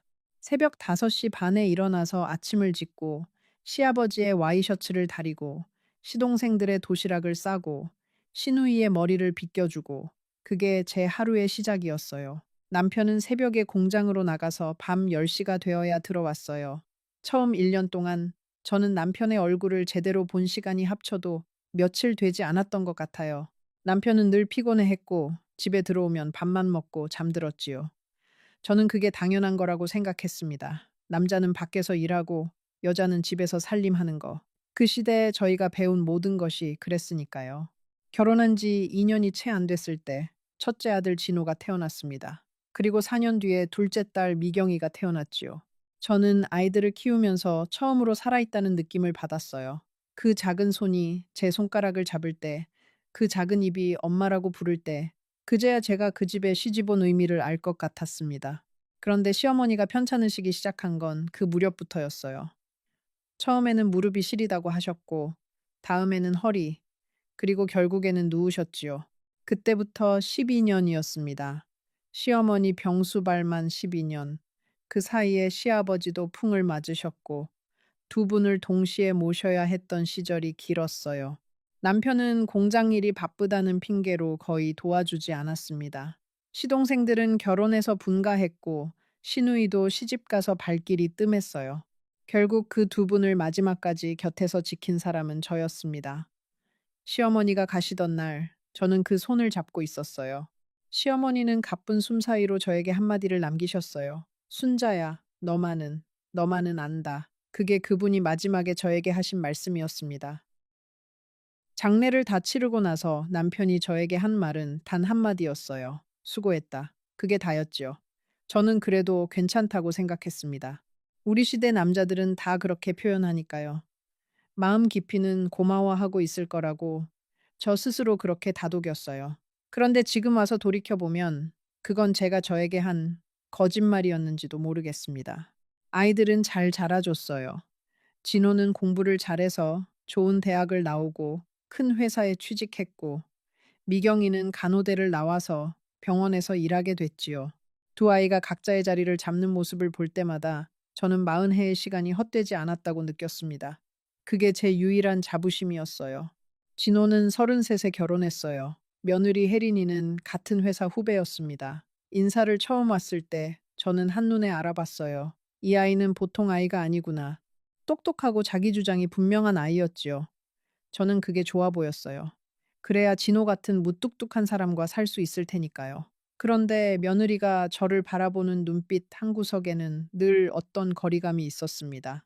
며느리는 결혼 전부터 분명하게 선을 그었어요. 어머님, 저희는 따로 살게요. 명절에는 양가 똑같이 다닐 거고요. 저는 당연하다고 했어요. 요즘 누가 시부모랑 같이 사나요? 그런데 며느리는 한마디를 더 보챔지요. 그리고 어머님, 저희 가정 일에는 너무 깊이 들어오지 않으셨으면 좋겠어요. 저는 그 말에 잠시 멈칫했지만 그래도 웃으면서 알았다고 했습니다. 남편은 그 자리에서 며느리에게 한마디도 거들지 않았어요. 그저 텔레비전을 보면서 차만 홀짝거렸지요. 며느리가 돌아간 뒤에 제가 한숨을 쉬자 남편은 한마디 했어요. 시대가 그런 걸 어쩌라고 그뿐이었습니다. 저는 그날 밤 잠자리에 누워서 천장을 한참 바라봤어요. 무언가가 가슴 한구석에서 자꾸만 가라앉는 느낌이었지요. 미경이는 31에 결혼했습니다. 사위 종원이는 인사성도 바르고 저를 친어머니처럼 대해주는 사람이었어요. 그래서 저는 미경이가 시댁에서 잘 살기를 바라는 마음으로 더 많은 것을 챙겨주었지요. 혼수도 제가 다 해줬고 신혼집 보증금 일부도 제가 비상금으로 모아둔 돈에서 보태주었습니다. 그게 부모로서 당연하다고 생각했어요. 그 일을 알게 된 남편은 화를 냈어요. 왜 네 멋대로 그런 짓을 하느냐고 저는 답답해서 말했습니다. 우리 딸인데 부모가 안 챙기면 누가 챙기느냐고요. 그러자 남편은 비웃듯이 말했어요. 딸은 시집 가면 남이야. 진호한테나 좀 더 신경 써. 저는 그 자리에서 입을 닫았습니다. 부부 사이에 싸워봤자 좋을 게 없으니까요. 그날 밤 저는 처음으로 이런 생각을 했어요. 이 사람은 정말 제 남편인가? 40해 가까이 함께 살았는데 어쩌면 저는 이 사람을 한 번도 제대로 알아본 적이 없는 게 아닐까. 그런데 그 생각은 너무 무서워서 저는 그것을 마음 깊은 곳에 다시 묻어두었지요. 그러던 어느 봄날이었어요. 남편이 평소답지 않게 일찍 들어왔어요. 그이는 저녁상 앞에서 한참을 가만히 앉아 있다가 갑자기 말을 꺼냈습니다. 임자, 나 공장 정리하려고. 저는 깜짝 놀랐지요. 갑자기요. 그이는 고개를 저으면서 말했어요. 이제 나이도 들었고 몸도 예전 같지 않아. 좀 쉬고 싶어. 저는 고개를 끄덕였습니다. 그동안 정말 고생 많이 하셨으니까요. 공장을 정리하면 우리 둘이 여행도 다니고 그동안 못했던 일들을 좀 해보자고 생각했지요. 마음 한편에서는 설레기까지 했어요. 40해를 일만 한 사람과 40해를 살림만 한 저. 우리에게도 늦었지만 황혼의 시간이 오겠구나 싶었거든요. 공장을 정리하던 2달 동안 저는 매일 저녁 그이와 마주 앉아 차를 한 잔씩 마셨어요. 그게 40해 만에 처음 있는 일이었지요. 그이는 공장 손님들 이야기를 들려주었고, 저는 동네 아주머니들 사이에서 들은 이야기를 들려주었어요. 그 짧은 시간이 저에게는 정말 따뜻했습니다. 어쩌면 우리도 늦었지만 다정한 부부가 될 수 있겠구나. 그런 희망을 품기도 했지요. 공장을 완전히 닫던 마지막 날, 저는 그 일을 위해서 새 외투 한 벌을 사다 놓았어요. 짙은 남색 외투였지요. 그이는 그 외투를 입고 거울 앞에 한참을 서 있다가 저에게 말했어요. 임자, 고마워. 저는 그 한마디에 가슴이 뜨거워졌습니다. 40해 동안 그이의 입에서 들어본 적 없던 말이었거든요. 그런데 그게 시작이었어요. 그이가 공장을 닫고 집에서 지내기 시작한 그 다음 날부터 저희 두 사람은 하루 종일 같은 공간에 있게 됐지요. 그러면서 저는 깨달았습니다. 40해를 함께 살았다고 해서 그 사람을 다 안다고 생각했던 게 얼마나 큰 착각이었는지를요. 그이는 집에 머무는 시간이 길어질수록 점점 더 짜증을 냈어요. 텔레비전 소리가 시끄럽다. 반찬이 짜다. 청소가 부족하다. 빨래에서 냄새가 난다. 40해 동안 한 번도 들어본 적 없던 잔소리가 매일같이 쏟아졌습니다. 저는 처음에는 참았어요. 일을 그만두고 적응 중이라서 예민해진 거라고 이해하려고 했지요. 그런데 그게 2달이 지나고 3달이 지나도 나아지지 않았어요. 오히려 더 심해졌지요. 어느 날부터 저는 그이의 발소리만 들려도 가슴이 두근거리기 시작했습니다. 또 무슨 트집을 잡을까? 또 어떤 말이 날아올까? 저는 그이가 외출하기를 기다렸어요. 그래야 숨을 쉴 수 있었거든요. 가장 힘들었던 건 식사 시간이었어요. 40회 동안 저는 그이의 입맛에 맞춰 음식을 만들어 왔습니다. 짠 것을 못 먹는 사람, 매운 것도 못 먹는 사람, 생선은 갈치만 먹는 사람, 고기는 돼지고기만 먹는 사람. 저는 그 모든 걸 외우고 있었어요. 그런데 그이는 공장을 닫고 나서부터 매 끼니마다 트집을 잡기 시작했습니다. 어느 날은 제가 아침부터 시장에 나가서 구해온 좋은 갈치로 조림을 만들었어요. 그이가 가장 좋아하던 음식이었지요. 그런데 그이는 한 입 먹어보더니 숟가락을 놓고 말했어요. 이게 갈치조림이야. 식당에서 만든 것보다도 못해. 저는 그 자리에서 입술을 깨물었습니다. 40해 동안 그 사람의 입맛에 맞춰 살아온 사람에게 어떻게 그런 말을 할 수 있는지요. 저는 그날 그 갈치조림을 그릇째 들고 부엌으로 들어갔어요. 한참을 그 그릇을 들여다봤지요. 새벽 6시에 시장에 나가서 갈치를 골라온 거였어요. 1시간 동안 손질하고 물을 깔고 양념을 따로 만들어서 조리고 40해 동안 그이의 입맛을 떠올리며 만들어 온 그 갈치조림이었지요. 그런데 그 한마디로 그 40해가 모조리 부정당하는 느낌이었어요. 저는 결국 그 조림을 다 버렸습니다. 음식을 버린 적이 거의 없었던 제가 그날 처음으로 음식을 쓰레기통에 부어 넣었지요. 그 무렵부터 저는 음식을 만들면서 손에 힘이 빠졌어요. 매일 식사 시간이 다가오면 가슴이 답답해졌지요. 또 무슨 말이 들려올까? 저는 양념을 넣다가도 손이 떨렸습니다. 결국 반찬을 만들다가 부엌 한쪽에 주저앉아 한참을 멍하니 있는 날이 늘어났어요. 그러다가 시계를 보고 다시 일어나서 마저 만들었지요. 그 부엌이 저에게는 40해 동안의 작은 전쟁터 같았어요. 그리고 공장이 닫힌 뒤로는 그 전쟁이 더 치열해진 거였습니다. 그러던 어느 날 친정 동생에게서 전화가 왔어요.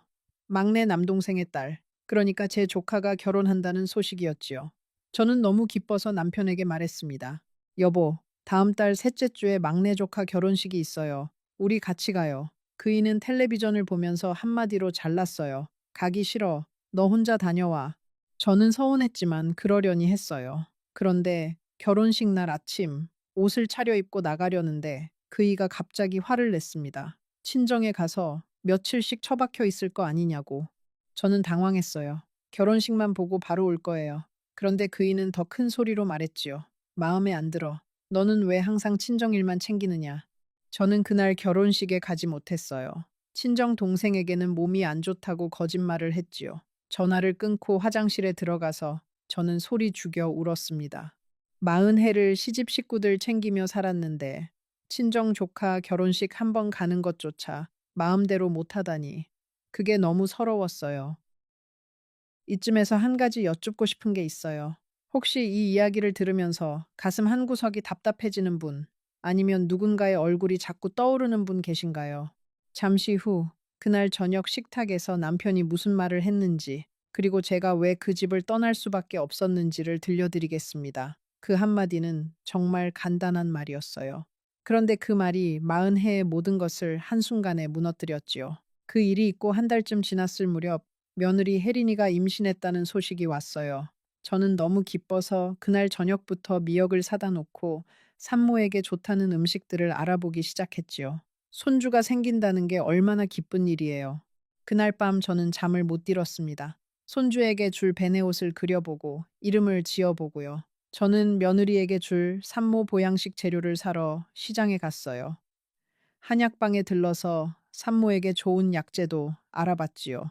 며느리가 좋아할 만한 작은 손가방도 하나 샀고 손주가 태어나면 입힐 베네옷도 미리 사다 놓았습니다. 40해 만에 저는 그렇게 들떠 있었어요. 며느리는 출산을 2달 앞두고 우리 집에 인사를 왔습니다. 배가 많이 부른 모습이었지요. 저는 며느리를 보자마자 손을 잡고 말했어요. 혜린아, 정말 고생 많지. 산후조리는 어떻게 할 거니? 며느리는 잠시 머뭇거리다가 말했습니다. 어머님, 그게요. 저희 친정에서 하기로 했어요. 저는 잠시 말을 잃었어요. 친정에서요. 며느리는 고개를 끄덕였습니다. 네, 친정엄마가 하시겠다고.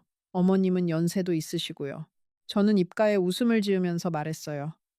그래, 그게 좋겠다. 친정 어머니 손맛이 제일이지. 그런데 마음속에서는 무언가가 무너지는 것 같았어요. 40해 전에 제가 첫째를 낳았을 때 저는 친정에 갈 수 없었습니다. 시어머니가 아프셔서 친정에 갈 형편이 못 됐거든요. 시댁에서 미역국 한번 제대로 못 얻어먹고 산후조리를 했어요. 그런데 우리 며느리는 친정에서 한다는 거예요. 저는 며느리를 탓하지 않았습니다. 시대가 변한 거니까요. 그런데 왠지 모르게 제 40해가 통째로 부정당하는 느낌이었어요. 며느리가 돌아간 뒤 저는 부엌 한쪽에 사다 놓았던 미역 묶음을 가만히 바라봤어요. 그 미역이 어쩐지 제 40해처럼 보였습니다. 누구도 원하지 않는 미역, 누구도 끓여달라고 하지 않는 미역, 그저 묶여있는 미역. 저는 그 미역을 다시 종이에 싸서 부엌 한쪽 구석으로 밀어 놓았어요. 그러고 한참을 그 자리에 서 있었지요. 그날 며느리가 돌아간 뒤 저는 남편에게 말했습니다. 여보, 우리 며느리가 친정에서 산후조리를 한대요. 남편은 신문을 보면서 한마디 했어요. 그래서 저는 답답해서 말을 이었어요. 아니, 그게요. 남편은 신문을 탁 내려놓으며 저에게 쏘아붙였습니다. 그게 뭐가 어떻다고. 너는 왜 매사에 그렇게 꼬여 있어. 그러니까 며느리가 너를 안 좋아하는 거야. 저는 숨이 막혔어요. 며느리가 저를 안 좋아한다는 그 말. 남편 입에서 그 말이 나올 줄은 정말 몰랐어요. 한참 가만히 있다가 물었습니다. 그게 무슨 말씀이세요? 남편은 다시 신문을 펴면서 말했어요. 며느리가 자기 친정 엄마한테 그러더라. 시어머니가 깐깐해서 같이 있기 싫다고. 그래서 친정에서 하기로 한 거야. 저는 그 자리에 못 박힌 듯 서 있었습니다. 머리가 핑 돌더군요. 그러니까 그 말은 며느리가 친정 어머니에게 저에 대해 그런 말을 했다는 거고, 그걸 친정 어머니가 자기 사돈에게 전했다는 거고, 남편은 그걸 알면서도 저에게 한마디 안 해줬다는 뜻이잖아요. 저는 그날 저녁을 차리지 않았어요.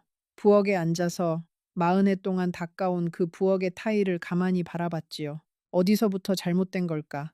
저는 무얼 그렇게 잘못한 걸까? 며느리에게 깐깐했던 적이 있었나? 한 번도 큰 소리 낸 적 없었는데, 한 번도 시집살이 시킨 적 없었는데요. 곰곰이 생각해보니 며느리가 처음 인사 온 날부터 지금까지 우리 사이의 모든 장면이 머릿속에 차례로 떠올랐어요.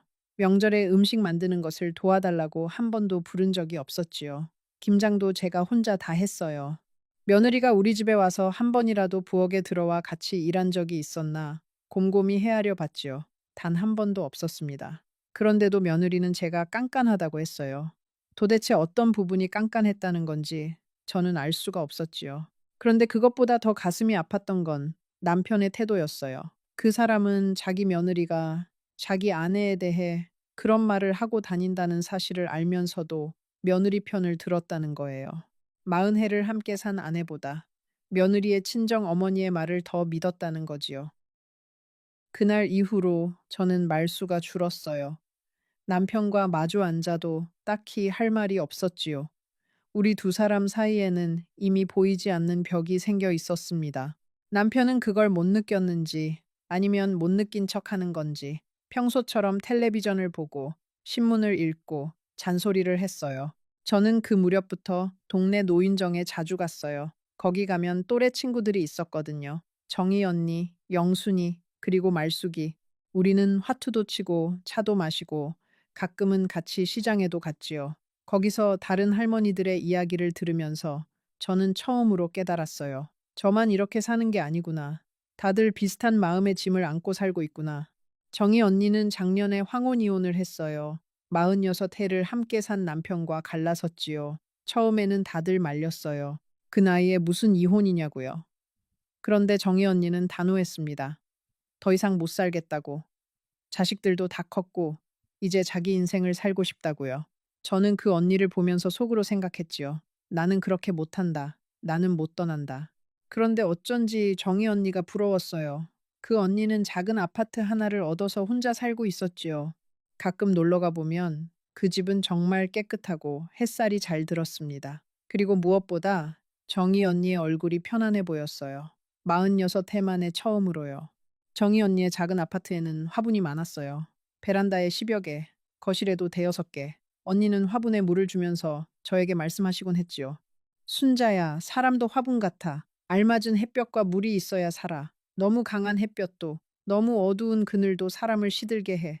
저는 그 말을 들으면서 속으로 생각했어요. 그러면 저는 지금 어떤 햇볕 아래 살고 있는 건가? 어쩌면 너무 오랫동안 그늘에서만 살아왔는지도 모른다고요. 어느 날 정희 언니가 저에게 자기 이혼 이야기를 들려주었어요. 그 사람은 46해 동안 한 번도 자기에게 사랑한다고 말한 적이 없었대요. 고맙다는 말도, 미안하다는 말도. 그러던 어느 날 언니가 몸살이 나서 며칠을 누워 있었는데 그이는 한 번도 약을 사오지 않았다는 거예요. 차 한 잔도 끓여주지 않았다고요. 그저 평소처럼 텔레비전을 보고 신문을 읽고 그날 밤 언니는 천장을 바라보면서 결심했대요. 이 사람과는 더 이상 살 수 없다고. 사람이 사람으로 보이지 않는 자리에서는 더 이상 살 수 없다고요. 저는 그 이야기를 들으면서 가슴 한구석이 쿵 하고 내려앉는 걸 느꼈어요. 마치 제 이야기 같았거든요. 영순이는 남편이 작년에 세상을 떠났어요. 영순이는 늘 말했습니다. 살아있을 때는 그렇게 미웠는데 막상 가고 나니까 빈자리가 너무 크다고요. 그래서 영순이는 이혼한 정희 언니를 붙들고 늘 말했어요. 언니, 그래도 옆에 있을 때 잘하지 그랬어. 정희 언니는 웃으면서 대답했지요. 영순아, 사람마다 사정이 다른 거야. 너는 너고 나는 나야. 영순이는 또 저에게도 종종 말했어요. 순자야, 너는 그래도 영석 씨가 있어서 다행이야. 나처럼 혼자 되면 정말 외로워. 저녁에 텔레비전을 같이 봐줄 사람도 없고, 아침에 같이 밥 먹을 사람도 없고, 저는 그 말을 들을 때마다 묘한 기분이 들었습니다. 영순이는 빈자리가 외로운 거고, 저는 차 있는 자리가 답답한 거였거든요. 말숙이는 저보다 2살이 많았어요. 말숙이는 결혼한 지 40년이 넘었지만 남편과 사이가 정말 좋았지요. 그 부부는 매일 아침 같이 산책을 했고, 주말에는 같이 등산도 다녔어요. 말숙이가 그 이야기를 할 때마다 저는 부럽기도 하고 한편으로는 가슴이 아팠어요. 우리 부부는 40해 동안 같이 산책 한 번, 같이 등산 한 번을 못 갔거든요. 늘 그이는 공장에 있었고 저는 집에 있었지요. 함께 무언가를 한 시간이라는 게 거의 없었습니다. 저는 그들의 이야기를 들으면서 마음이 점점 더 복잡해지는 걸 느꼈어요. 떠날 수도 없고 그렇다고 이대로 살 수도 없는 마음. 40해를 한 집에서 살았는데 이제 와서 어디로 가겠어요. 갈 곳도 없고 모은 돈도 변변치 않고 그런데 마음 한구석에서는 자꾸만 그런 생각이 드는 거예요. 이대로 죽을 때까지 이렇게 살아야 하는 걸까? 그러던 어느 날 노인정에서 말숙이가 저에게 슬쩍 물었습니다. 순자야, 너 요즘 영석 씨하고 어떻게 지내? 저는 잠시 머뭇거리다가 말했어요. 그냥 뭐 똑같지. 말숙이는 한참 저를 쳐다보다가 말했지요. 순자야, 너 얼굴이 너무 어둡다. 무슨 일 있는 거 아니야? 저는 고개를 저었어요. 아니야, 별일 없어. 그런데 그날 밤 저는 거울 앞에 서서 제 얼굴을 가만히 들여다봤어요. 말숙이 말이 맞았어요. 제 얼굴이 너무 어두웠습니다. 눈빛에 생기가 없고 입꼬리는 처져 있고 40해 전 시집 오던 날 거울 속에 비치던 그 22살의 새색시는 어디로 간 걸까? 저는 그 자리에 한참을 서 있었어요. 거울 속의 그 얼굴을 보면서 저는 처음으로 저 자신에게 말을 걸어봤어요. 순자야, 너 괜찮니? 그런데 거울 속에 저는 대답을 못하더군요. 그저 눈물만 한 줄기 흘리고 있었어요. 저는 그 자리에 주저앉았습니다. 40해 동안 잊고 있었던 저 자신이 그제야 저에게 말을 걸어오고 있었어요. 순자야, 나도 좀 살자. 나도 좀 숨 좀 쉬자. 그 목소리가 너무 작아서 그동안은 들리지도 않았던 거예요. 그날 밤 저는 화장대 서랍을 열어서 오래된 립스틱을 꺼내봤어요. 결혼 전에 친구가 선물해 준 거였지요. 40해 동안 거의 쓰지 않아서 거의 새 것 같았어요. 저는 그 립스틱을 천천히 입술에 발라봤습니다. 거울 속에는 한층 환해진 얼굴이 비쳤어요. 그 모습을 한참 들여다봤지요. 어쩌면 이게 원래의 나일지도 모른다는 생각이 들었어요. 40해 동안 색을 잃고 살았던 한 사람이 그날 밤 작은 색 하나를 되찾은 것 같았지요. 저는 그 립스틱을 다시 서랍에 넣어 두었어요. 다음에 다시 꺼낼 날을 기다리면서요. 그 무렵 손주가 태어났습니다. 며느리는 친정에서 산후조리를 했고 저는 손주가 태어난 지 일주일 만에야 처음 만나러 갈 수 있었어요. 며느리의 친정에 가서 며느리의 친정 어머니께 인사를 드리고 손주를 잠깐 안아봤지요. 손주는 정말 예뻤어요. 작은 손가락, 작은 발가락. 저는 그 작은 생명을 안고서 40해 만에 처음으로 가슴이 따뜻해지는 걸 느꼈어요. 그런데 며느리는 제가 손주를 오래 안고 있는 걸 불편해했어요. 어머님, 아기 자야 해서요. 저는 손주를 다시 며느리에게 돌려드렸습니다. 그리고 그 집을 나서면서 저는 알았어요. 이제 저는 이 손주를 자주 못 만나겠구나. 며느리는 저를 자기 아이의 할머니로 인정하고 싶어 하지 않는구나. 집으로 돌아오는 버스 안에서 저는 창밖을 바라보면서 한참을 앉아 있었어요. 손주의 얼굴이 자꾸 떠올랐지요. 그 작은 얼굴, 그 작은 손. 그런데 저는 그 손주의 할머니로 인정받지 못한다는 사실이 너무 마음 아팠어요. 40해 동안 시어머니로 살아온 제가 정작 친손주의 할머니로는 환영받지 못한다는 게요. 그날 집에 돌아와서 남편에게 말했습니다. 여보, 손주가 정말 예뻐요. 그런데 며느리가 저를 좀 어려워하는 것 같아요. 우리 집에 자주 데려와 달라고 부탁해봐요. 남편은 신발을 벗으면서 한마디 했어요. 자기들 알아서 하겠지. 너는 왜 자꾸 며느리한테 부담을 주려고 그래? 저는 그 말에 또 한 번 가슴이 베이는 것 같았어요. 부담을 주려는 게 아니었어요. 그저 손주가 보고 싶었을 뿐이었지요. 그런데 남편 눈에는 제가 며느리에게 부담을 주는 시어머니로 보인다는 거잖아요. 40해를 함께 산 남편이 자기 아내를 그렇게 본다는 거잖아요. 저는 그날 저녁에 부엌에서 혼자 밥을 먹었어요. 남편이 식탁에 앉아서 같이 먹자고 부르지도 않더군요. 저는 그게 차라리 다행이라고 생각했지요. 그 사람의 얼굴을 마주보고 밥을 먹을 자신이 없었거든요. 그렇게 한 달, 두 달이 흘렀어요. 저는 점점 더 말이 없어졌고 노인정에도 잘 나가지 않게 됐어요. 친구들이 제 얼굴이 더 안 좋아졌다고 걱정해줬지만 저는 괜찮다고만 했지요. 사실 괜찮지 않았어요. 매일 밤 저는 잠을 이루지 못했습니다. 머릿속이 너무 복잡했거든요. 그 무렵 저는 작은 일기장을 하나 사두었어요. 40해 만에 처음 가져보는 일기장이었지요. 매일 밤 잠자리에 들기 전에 그날 있었던 일을 짧게 적었어요. 어떨 때는 한 줄, 어떨 때는 한 페이지. 그렇게 쓰다 보니까 제가 매일 똑같은 말을 적고 있다는 걸 알게 됐어요.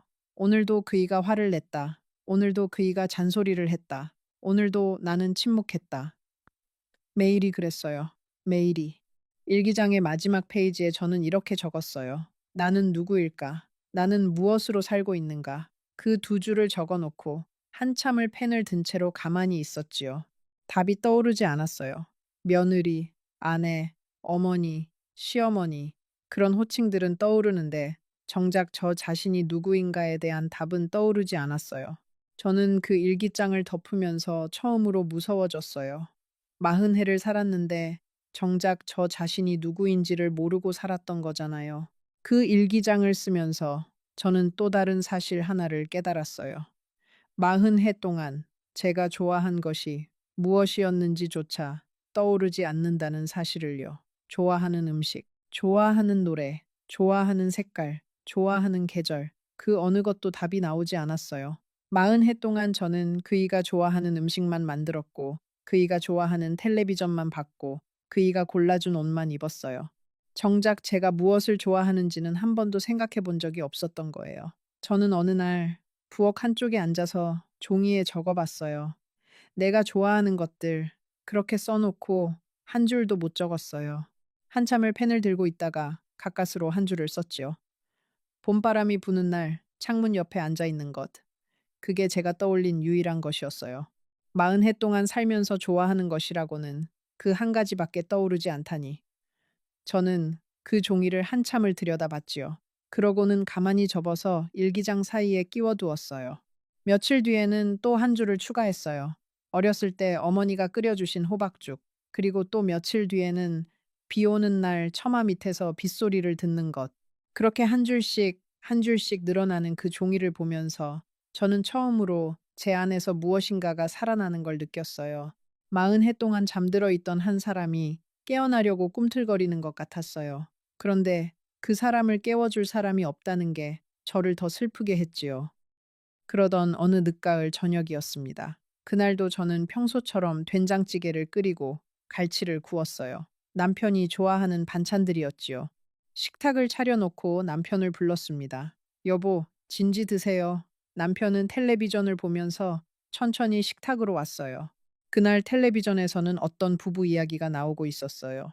황혼에 이혼한 부부의 사연이었지요. 남편은 그 화면을 보면서 코웃음을 쳤습니다. 그리고 저를 보지도 않고 정말 아무렇지도 않게 한마디를 던졌어요.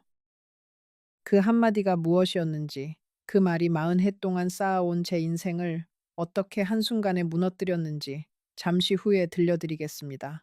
그리고 그날 밤 제가 가방 하나만 들고 그 집을 나서기까지의 그 몇 시간이 어떤 시간이었는지도요. 그이가 텔레비전을 보면서 한 그 한마디는 이거였어요. 너 같은 게 내 옆에 붙어 있는 게 내 인생 최대의 실수였어. 저는 들고 있던 숟가락을 천천히 내려놓았어요. 손이 떨리는데 이상하게 눈물은 나오지 않더군요. 그저 머리가 멍해졌습니다. 너 같은 게, 너 같은 게. 그 말이 머릿속에서 메아리 치듯 울렸어요. 너 같은 게. 40해를 한 집에서 살아온 아내가 남편에게 들은 말이 너 같은 게. 시어머니 12년 병수발을 하고 시아버지 마지막을 곁에서 지킨 며느리가 들은 평가가 너 같은 게. 두 아이를 키워서 시집 장가 다 보낸 어머니가 그 아이들의 아버지에게서 들은 평가가 너 같은 게. 저는 그 자리에서 일어났어요.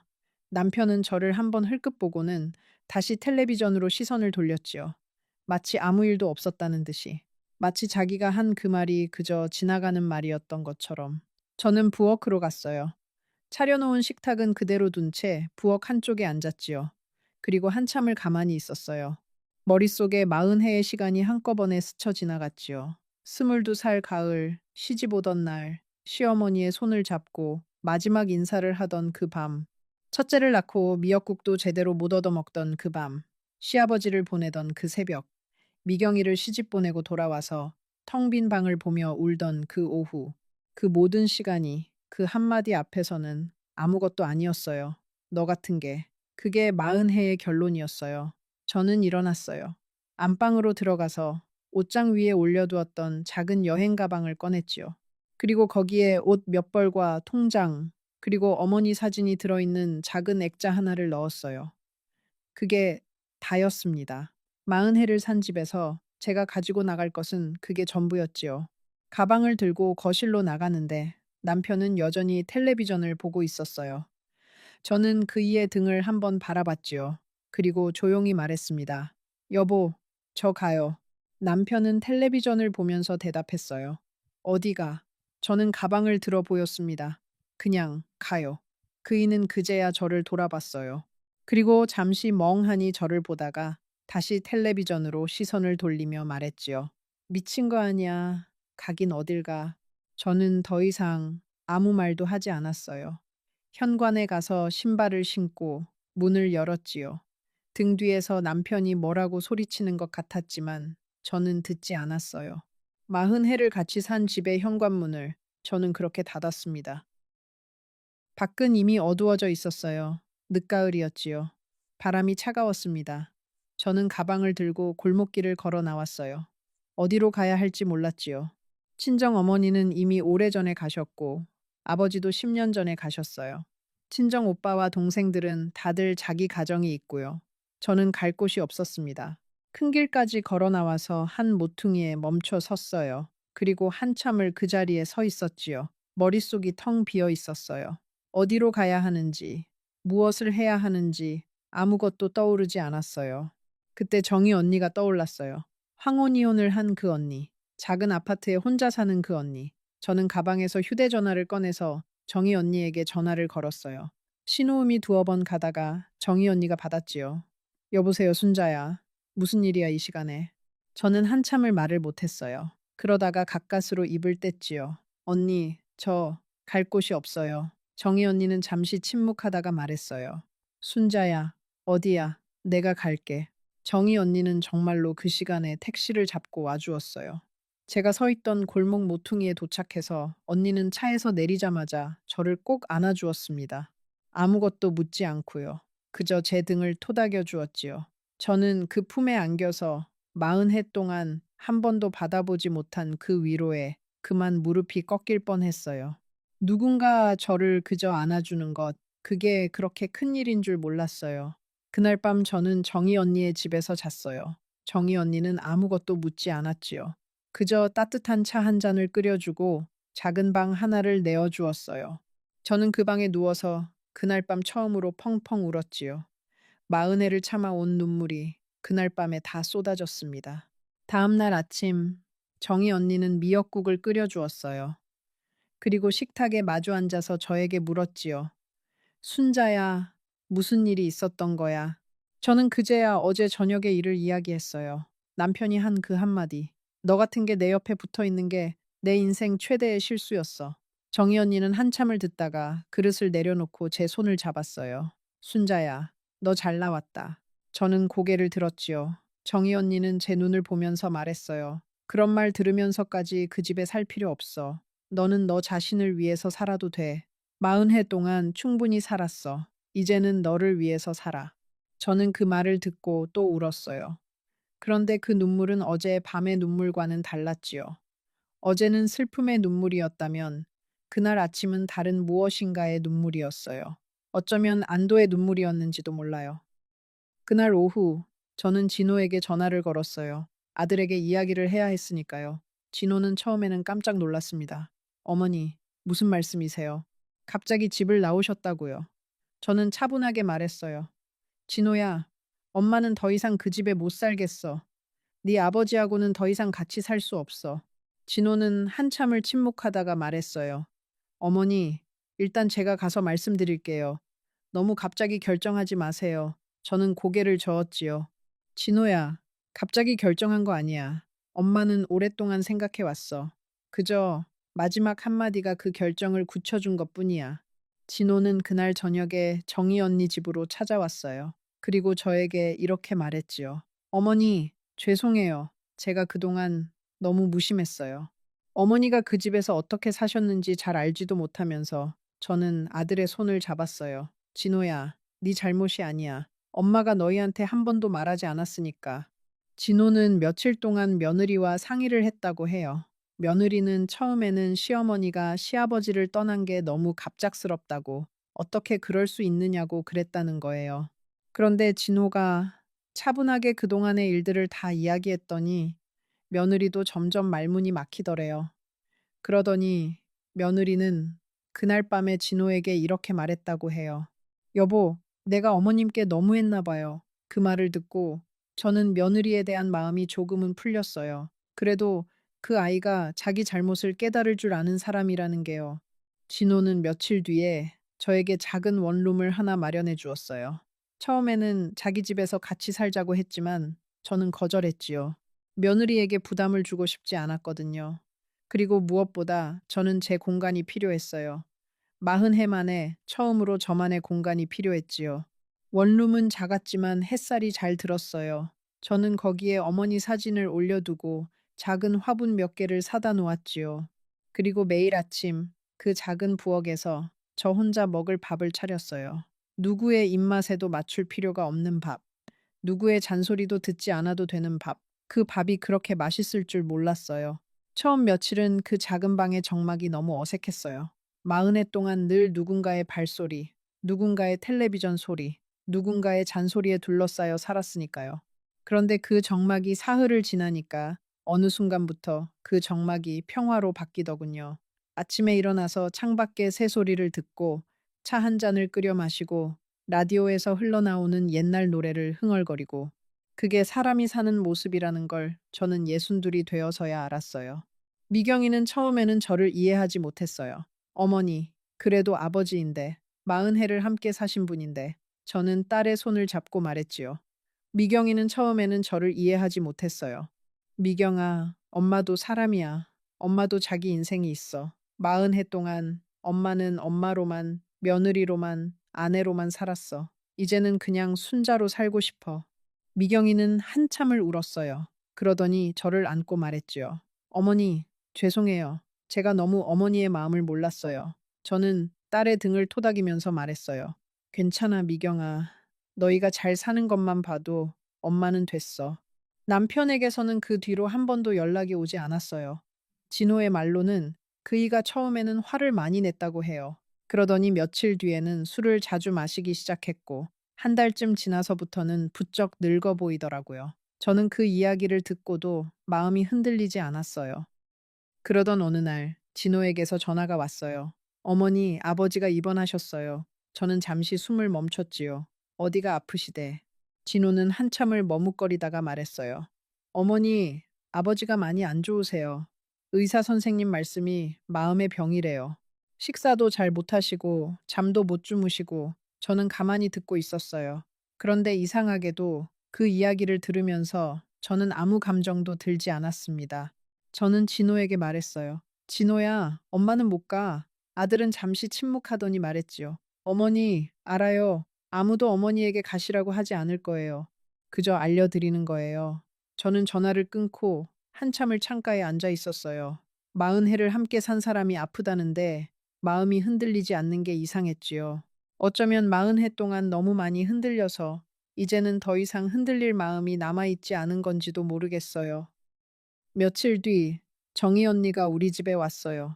차 한 잔을 마시면서 언니가 저에게 물었지요. 순자야, 후회 안 해? 저는 잠시 생각하다가 대답했어요. 언니, 후회는 없어요. 다만 슬프긴 해요. 40해를 함께 살았는데 그 사람과 저 사이에 남은 게 너 같은 게라는 그 한마디뿐이라는 게 정희 언니는 고개를 끄덕였어요. 그래, 그게 가장 슬픈 거지. 함께 산 시간이 길어서 슬픈 게 아니라 그 시간이 그렇게 끝났다는 게 슬픈 거야. 저는 차를 한 모금 마시고 말했지요. 언니, 그래도 저는 잘 나왔다고 생각해요.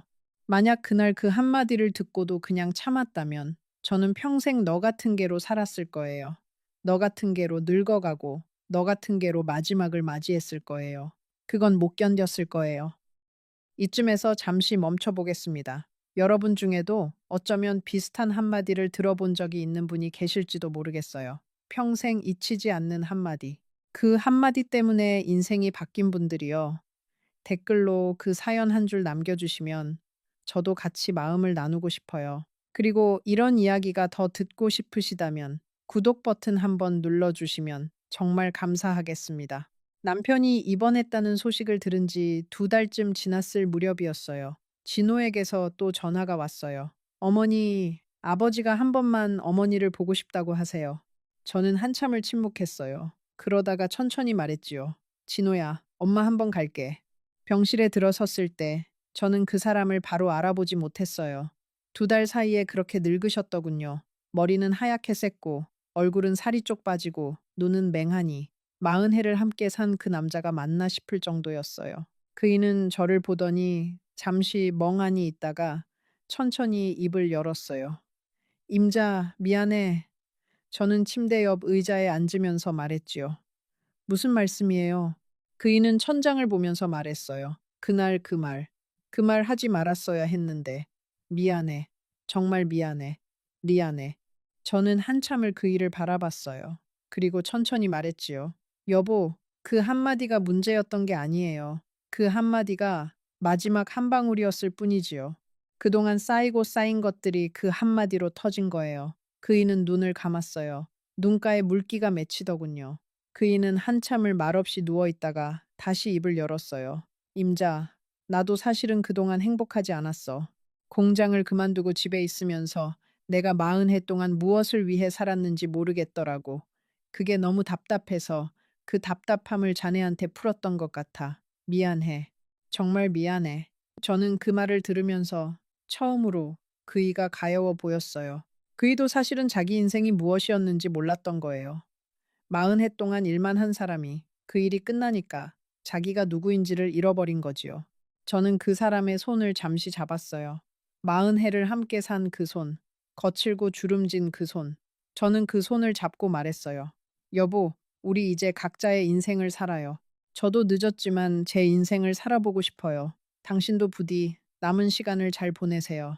그이는 고개를 끄덕였어요. 말은 못하고 그저 고개만 끄덕였지요. 병실을 나오면서 저는 마지막으로 그이를 한번 돌아봤어요. 그이는 베개에 머리를 묶고 있었지요. 저는 문을 닫았어요. 그게 그이를 본 마지막이었습니다. 그 뒤로 저는 다시 정희 언니와 자주 만났어요. 우리는 가끔 같이 여행도 다니고 시장에도 가고 노래교실에도 다녔지요. 저는 거기서 처음으로 노래를 배웠어요. 40해 동안 한 번도 노래방에 가본 적이 없었거든요. 처음에는 마이크를 잡는 것도 부끄러웠는데 차츰 익숙해졌어요. 제 목소리로 노래를 부른다는 게 그렇게 즐거운 일인 줄 몰랐지요. 손주는 가끔 만났어요. 며느리는 처음에는 어색해했지만 시간이 지나면서 조금씩 마음을 열었지요. 손주가 할머니 하면서 저에게 안기는 그 순간이 저에게는 가장 행복한 시간이었어요. 40해를 며느리로 아내로 살면서 누리지 못했던 그 작은 행복이 이제야 저에게 찾아온 것 같았어요. 미경이도 가끔 와서 같이 밥을 먹었어요.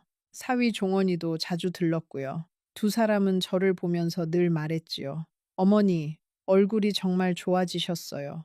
저는 웃으면서 대답했어요. 그래, 엄마가 이제야 사람답게 사는 것 같다. 그리고 또 어느 가을, 그러니까 제가 그 집을 나선 지 1년이 막 지났을 무렵이었어요. 진호에게서 전화가 왔지요. 어머니 아버지가 가셨어요.